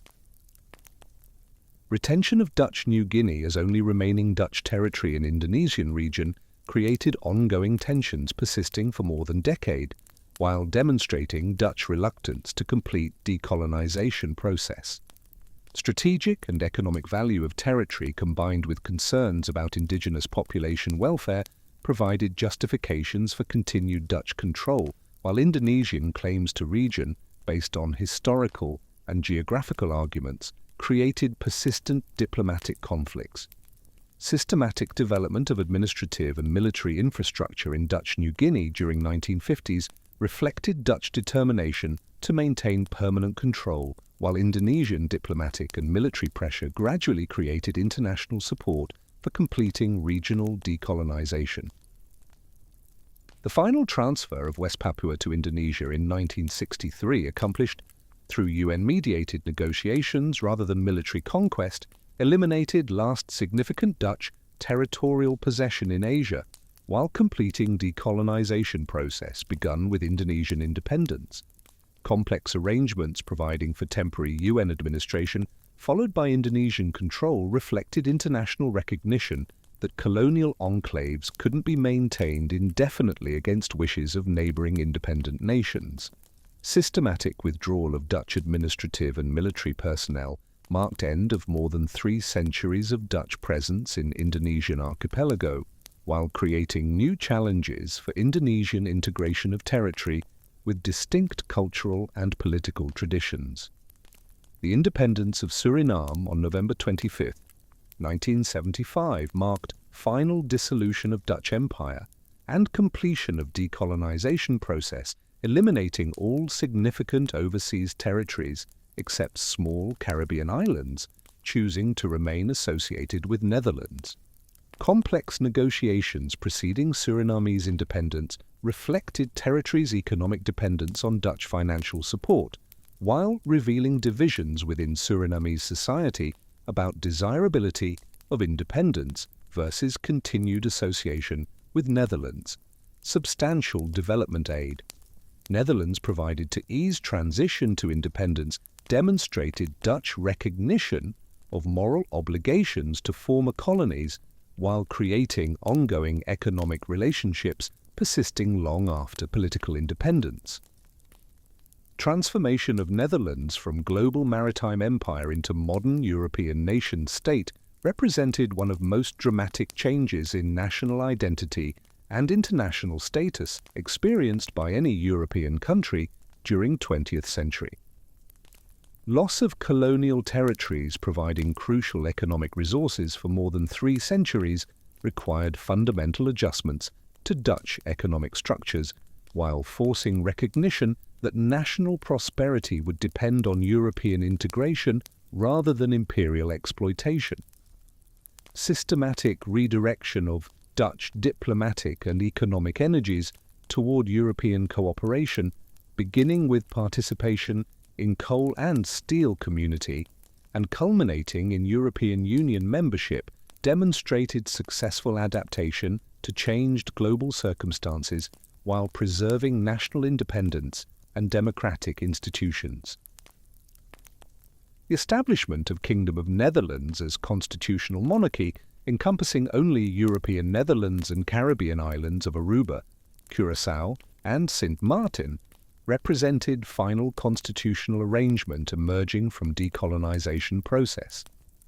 These remaining territories, choosing association with Netherlands rather than complete independence, created unique form of post-colonial relationship, preserving cultural and economic connections while granting substantial autonomy in domestic affairs. Success of this arrangement in maintaining peaceful and prosperous relationships demonstrated decolonization could take various forms while respecting wishes of local populations and practical requirements of small island societies. With a legacy of Dutch Empire spanning nearly 4 centuries and encompassing territories on every continent, profoundly influenced both Netherlands and societies experiencing Dutch colonial rule. Wealth extracted from colonial territories had supported Dutch prosperity during Golden Age while providing capital necessary for later industrial development and social welfare systems. Cultural exchanges resulting from colonial relationships enriched Dutch society while creating lasting connections between Netherlands and former colonies, persisting long after political independence. Moral reckoning with colonial exploitation, begun during late colonial period, continues to influence Dutch society and politics, contributing to progressive social policies and international development assistance, reflecting recognition of historical responsibilities to former colonial populations. The multicultural character of modern Dutch society, enriched by immigration from former colonies, demonstrated how decolonization had created new forms of international connection transcending hierarchical relationships of imperial period. And so, we return to where we began, but now understanding the full arc of the journey. The transformation of Amsterdam from commercial center of global empire into modern European city symbolized broader changes decolonization brought to Dutch society. Port facilities, once handling goods from throughout Dutch Empire, adapted to serve European trade and industry, while financial institutions financing colonial ventures redirected activities toward domestic and European investment. Museums and cultural institutions preserving artifacts and memories from colonial period provided opportunities for reflection on imperial history, while educating new generations about complex legacy of Dutch overseas expansion. The VOC, that unprecedented corporation-state hybrid that had conquered an empire, left behind more than just memories. It had invented modern capitalism, the joint stock company, the stock market, marine insurance, futures contracts, actuarial science. All the financial instruments and institutions we take for granted today had their origins in 17th century Amsterdam as Dutch merchants sought ways to manage the enormous risks and opportunities of global trade. The cultural achievements of the Golden Age, Rembrandt's paintings, Vermeer's domestic scenes, the beautiful canal houses of Amsterdam, were all funded by colonial wealth. The spices from Indonesia, the sugar from Suriname, the profits from the slave trade, this was the ugly foundation upon which Dutch cultural flourishing was built. It's a contradiction the Netherlands still grapples with today. The republic that championed religious tolerance and republican values also built an empire on slavery and exploitation. The merchants who funded scientific research and artistic patronage also extracted brutal forced labor from Javanese peasants. The same society that produced Spinoza and Huygens also created the culture system. This complexity, this moral ambiguity, is perhaps the Dutch Empire's truest legacy.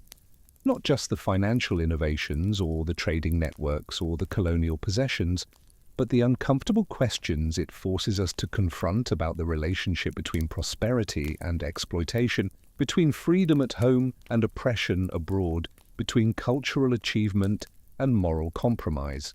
The end of the Dutch Empire marked not merely the conclusion of a particular historical era, but the completion of a global transformation eliminating European colonial rule throughout most of Asia, Africa, and the Americas. The Netherlands, once a dominant maritime power whose ships carried goods between continents, and whose colonial administrators governed millions of people across vast territories, had evolved into a prosperous, middle-sized European nation whose influence derived from economic success, cultural achievement, and diplomatic skill rather than imperial dominion.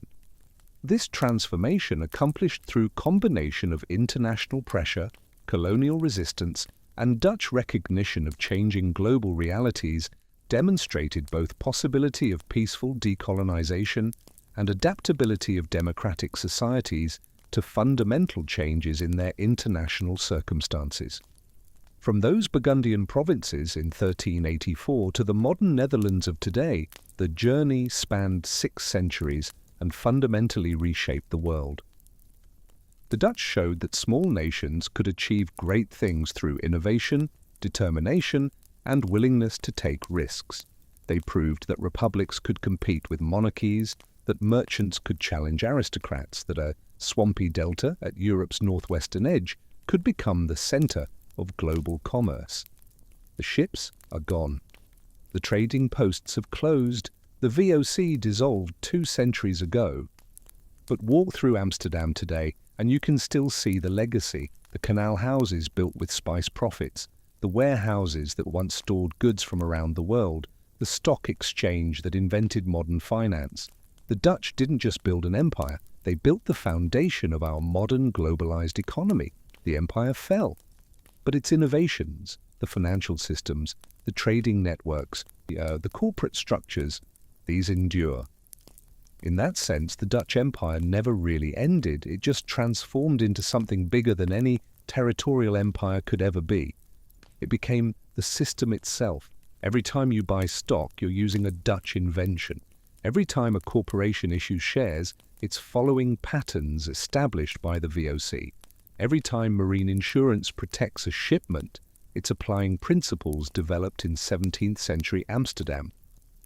The territorial empire is gone, but the economic empire, the empire of ideas and institutions and innovations, that empire conquered the entire world. And unlike the colonial empires that eventually fell, this empire shows no signs of ending. The Dutch invented modern capitalism, and capitalism, for better or worse, proved to be the most enduring empire of all. That is the true legacy of the Dutch Empire, not the territories conquered or the peoples subjugated, but the economic system created, a system that has outlasted every king, every colony, every empire that sought to control it. From Burgundian provinces to global empire to modern nation-state, the Dutch transformed themselves and the world. The empire ended, but what they built will shape human civilization for centuries to come, and that perhaps is the most remarkable achievement of all. The moral reckoning with colonial history continues to unfold in the Netherlands today as Dutch society confronts the uncomfortable truths about how national prosperity was built on colonial exploitation. Museums like the Rijksmuseum and Tropenmuseum have undertaken major efforts to re-examine their colonial collections and present more honest narratives about Dutch imperial history. The Black Pete debate, centering on a traditional Christmas figure with origins in colonial-era racial stereotypes, has become a flashpoint for broader discussions about racism and colonial legacy in contemporary Dutch society. Educational curricula have been revised to provide more comprehensive and critical treatment of colonial history, ensuring younger generations understand both achievements and atrocities of Dutch overseas expansion.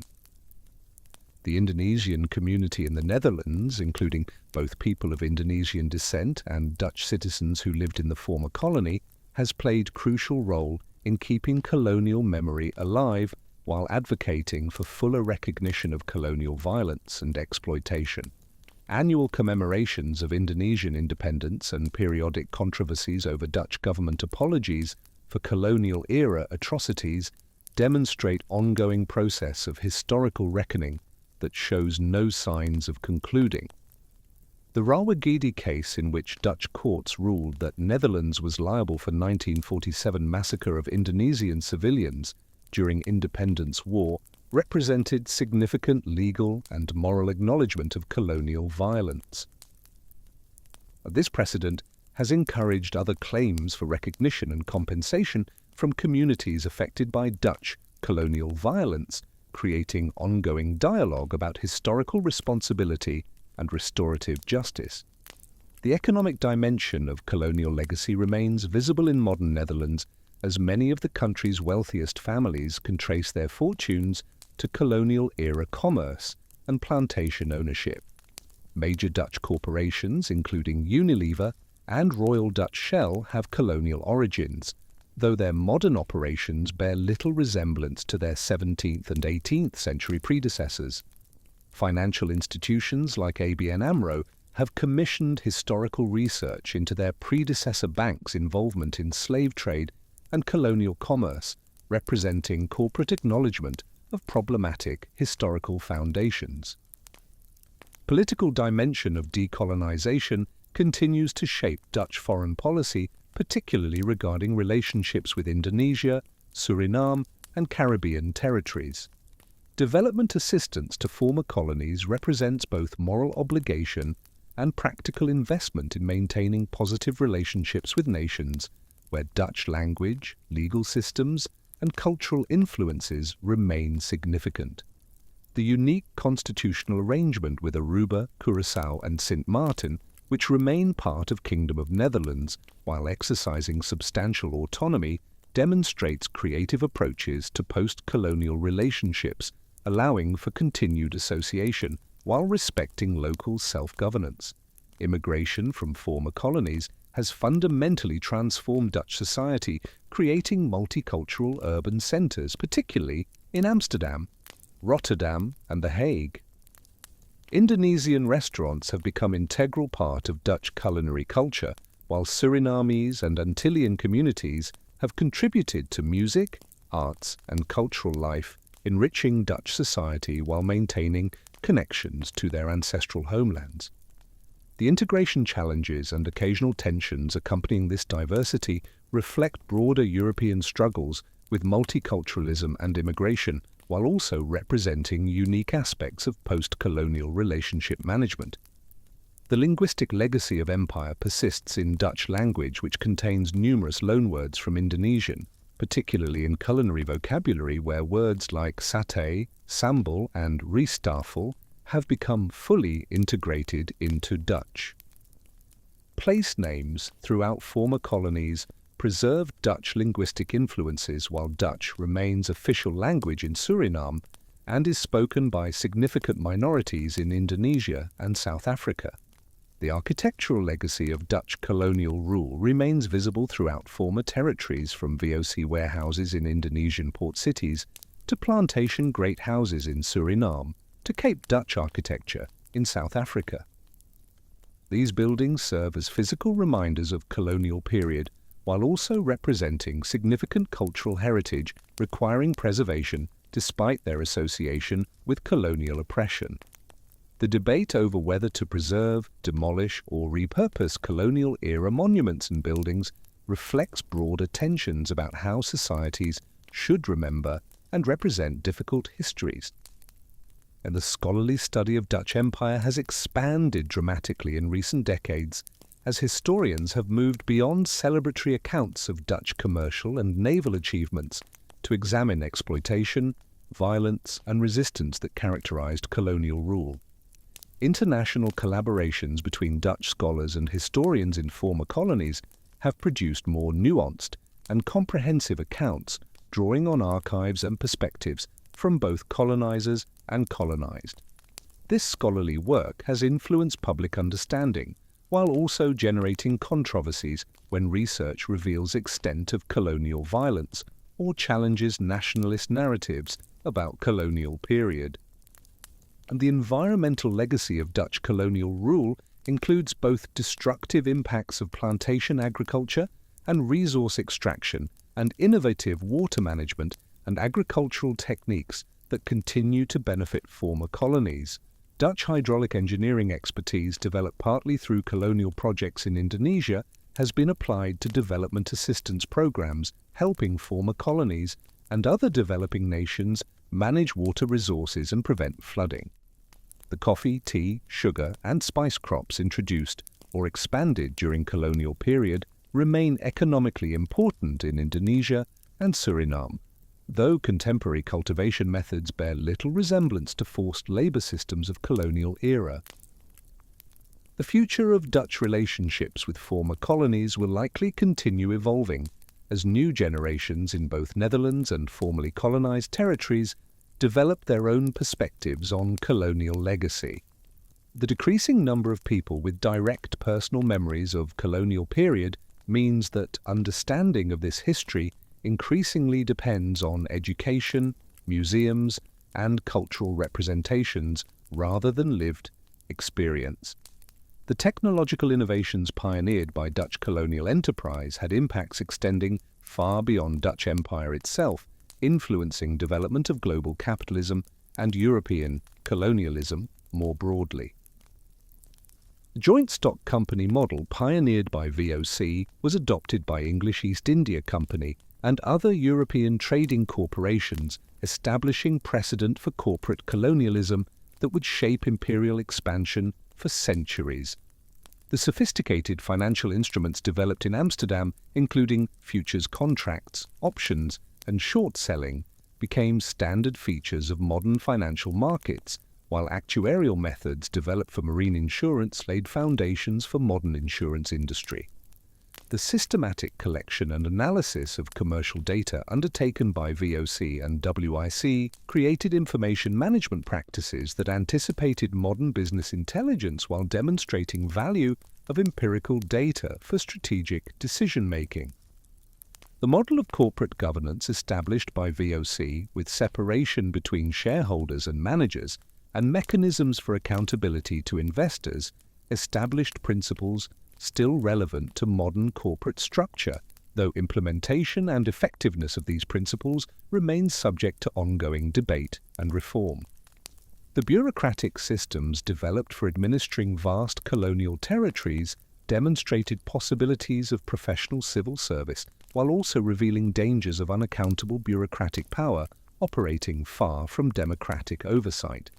The transportation and logistics innovations necessitated by global trading operations, including standardized shipping containers, systematic port operations, and coordinated supply chains, anticipated modern globalized commerce, while Dutch innovations in shipbuilding and navigation contributed to maritime technology development, benefiting all seafaring nations. The cultural impact of Dutch Empire extended beyond Netherlands itself as Dutch artistic, architectural, and culinary traditions were exported to colonies, creating hybrid cultural forms combining European and indigenous elements. Cape Dutch architecture in South Africa, Indo-European cuisine in Indonesia, and fusion of African, indigenous, and European musical traditions in Suriname represent lasting cultural legacies of colonial encounter, though these hybrid forms emerged from complex processes of exchange, adaptation, and resistance rather than simple cultural transfer. The Dutch languages spread throughout colonial territories created linguistic legacies persisting long after political independence, though extent of Dutch language use has declined substantially in most former colonies as newly independent nations promoted indigenous languages and adopted English as international language. The legal systems established in Dutch colonies drew upon Roman Dutch law traditions, creating legal frameworks persisting in various forms in Indonesia, South Africa, Suriname, and Sri Lanka, though these systems have been substantially modified through incorporation of indigenous legal traditions and adaptation to post-colonial circumstances.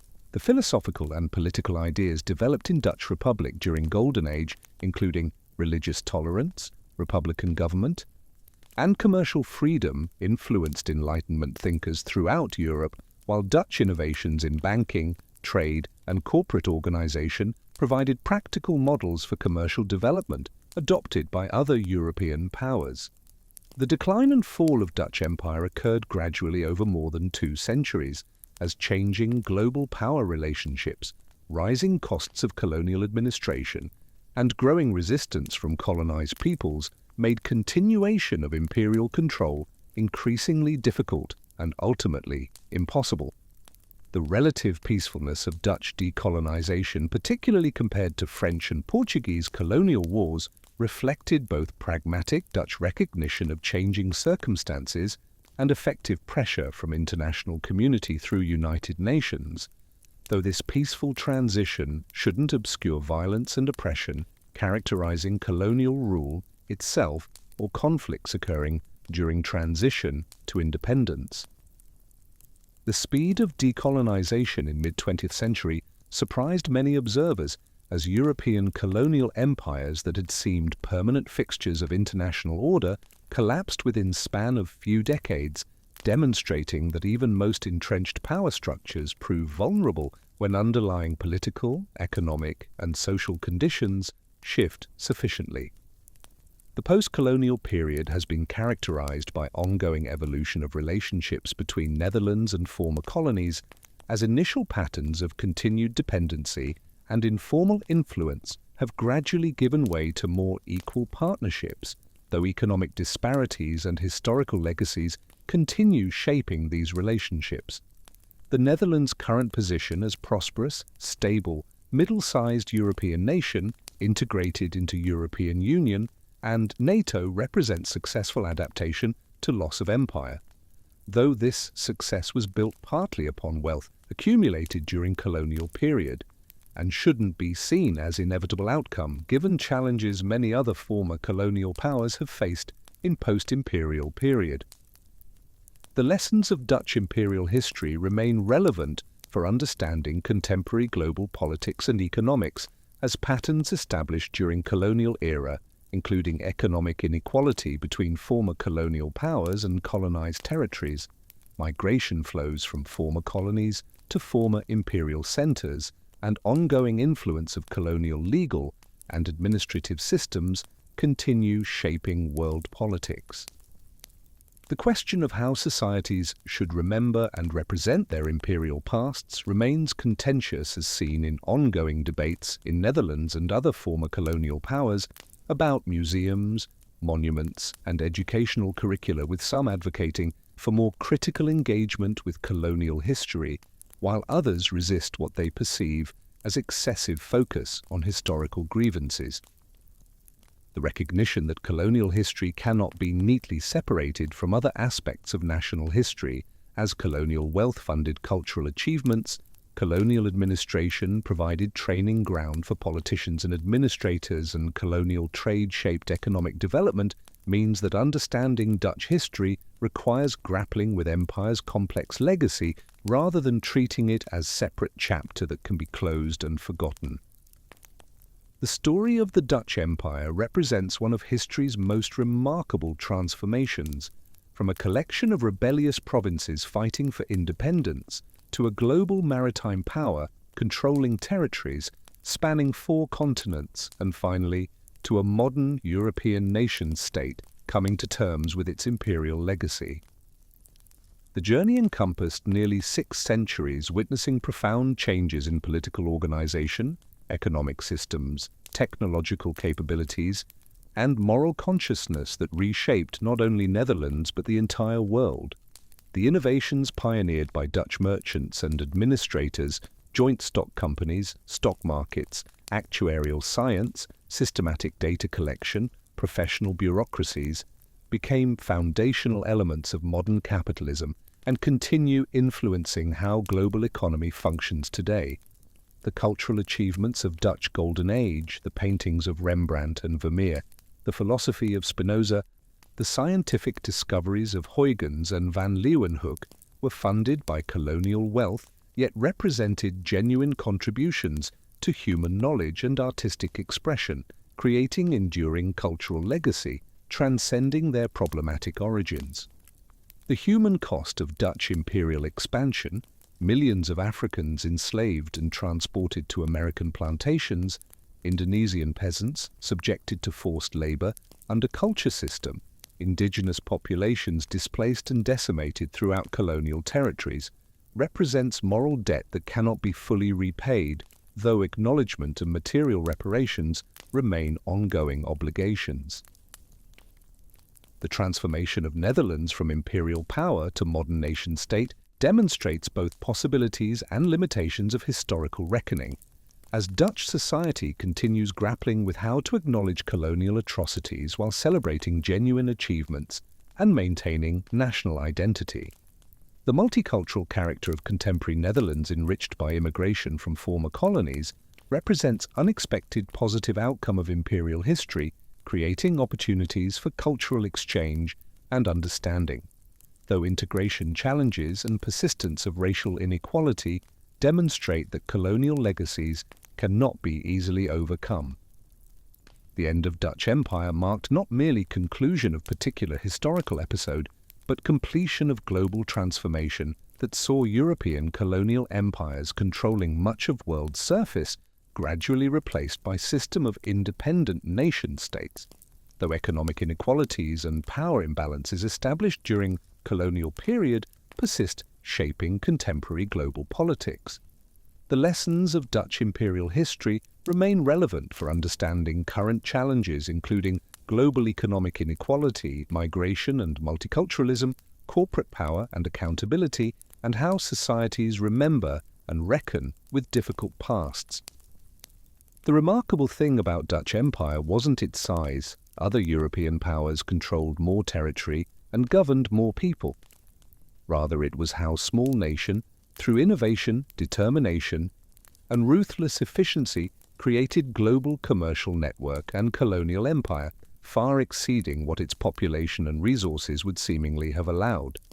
This achievement required not only commercial acumen and naval power, but also sophisticated financial instruments, effective bureaucratic systems, technological innovations in shipbuilding and navigation, and willingness to use extreme violence when commercial interests were threatened. The empire's ultimate dissolution reflected changing global circumstances, including rise of other powers, growing costs of colonial administration, effective resistance from colonized peoples, and shifting international norms that made colonial rule increasingly illegitimate. But decline was a gradual process, spanning more than 2 centuries rather than sudden collapse. The contemporary Netherlands inherits complex legacy, wealth and cultural achievements built partly on colonial exploitation, ongoing relationships with former colonies mixing goodwill and lingering resentment, multicultural society enriched by post-colonial migration, and continuing debates about how to remember and represent imperial history. The financial innovations and commercial practices pioneered during Dutch imperial expansion have become so thoroughly integrated into global capitalism that their origins are often forgotten, yet understanding how modern economic system developed requires examining colonial commerce that generated wealth necessary for financial innovation. Subscribe to Flow of History to explore more transformative journeys, from the Mongol conquests that connected East and West to the British Empire's global reach, to the rise and fall of the Soviet Union, where small nations achieved outsized influence, innovative systems reshaped human civilization, and the legacies of empire continue shaping our interconnected world in ways both obvious and subtle, demonstrating humanity's remarkable capacity for both achievement and exploitation, for innovation and oppression, for building systems that endure long after the empires that created them have vanished into history.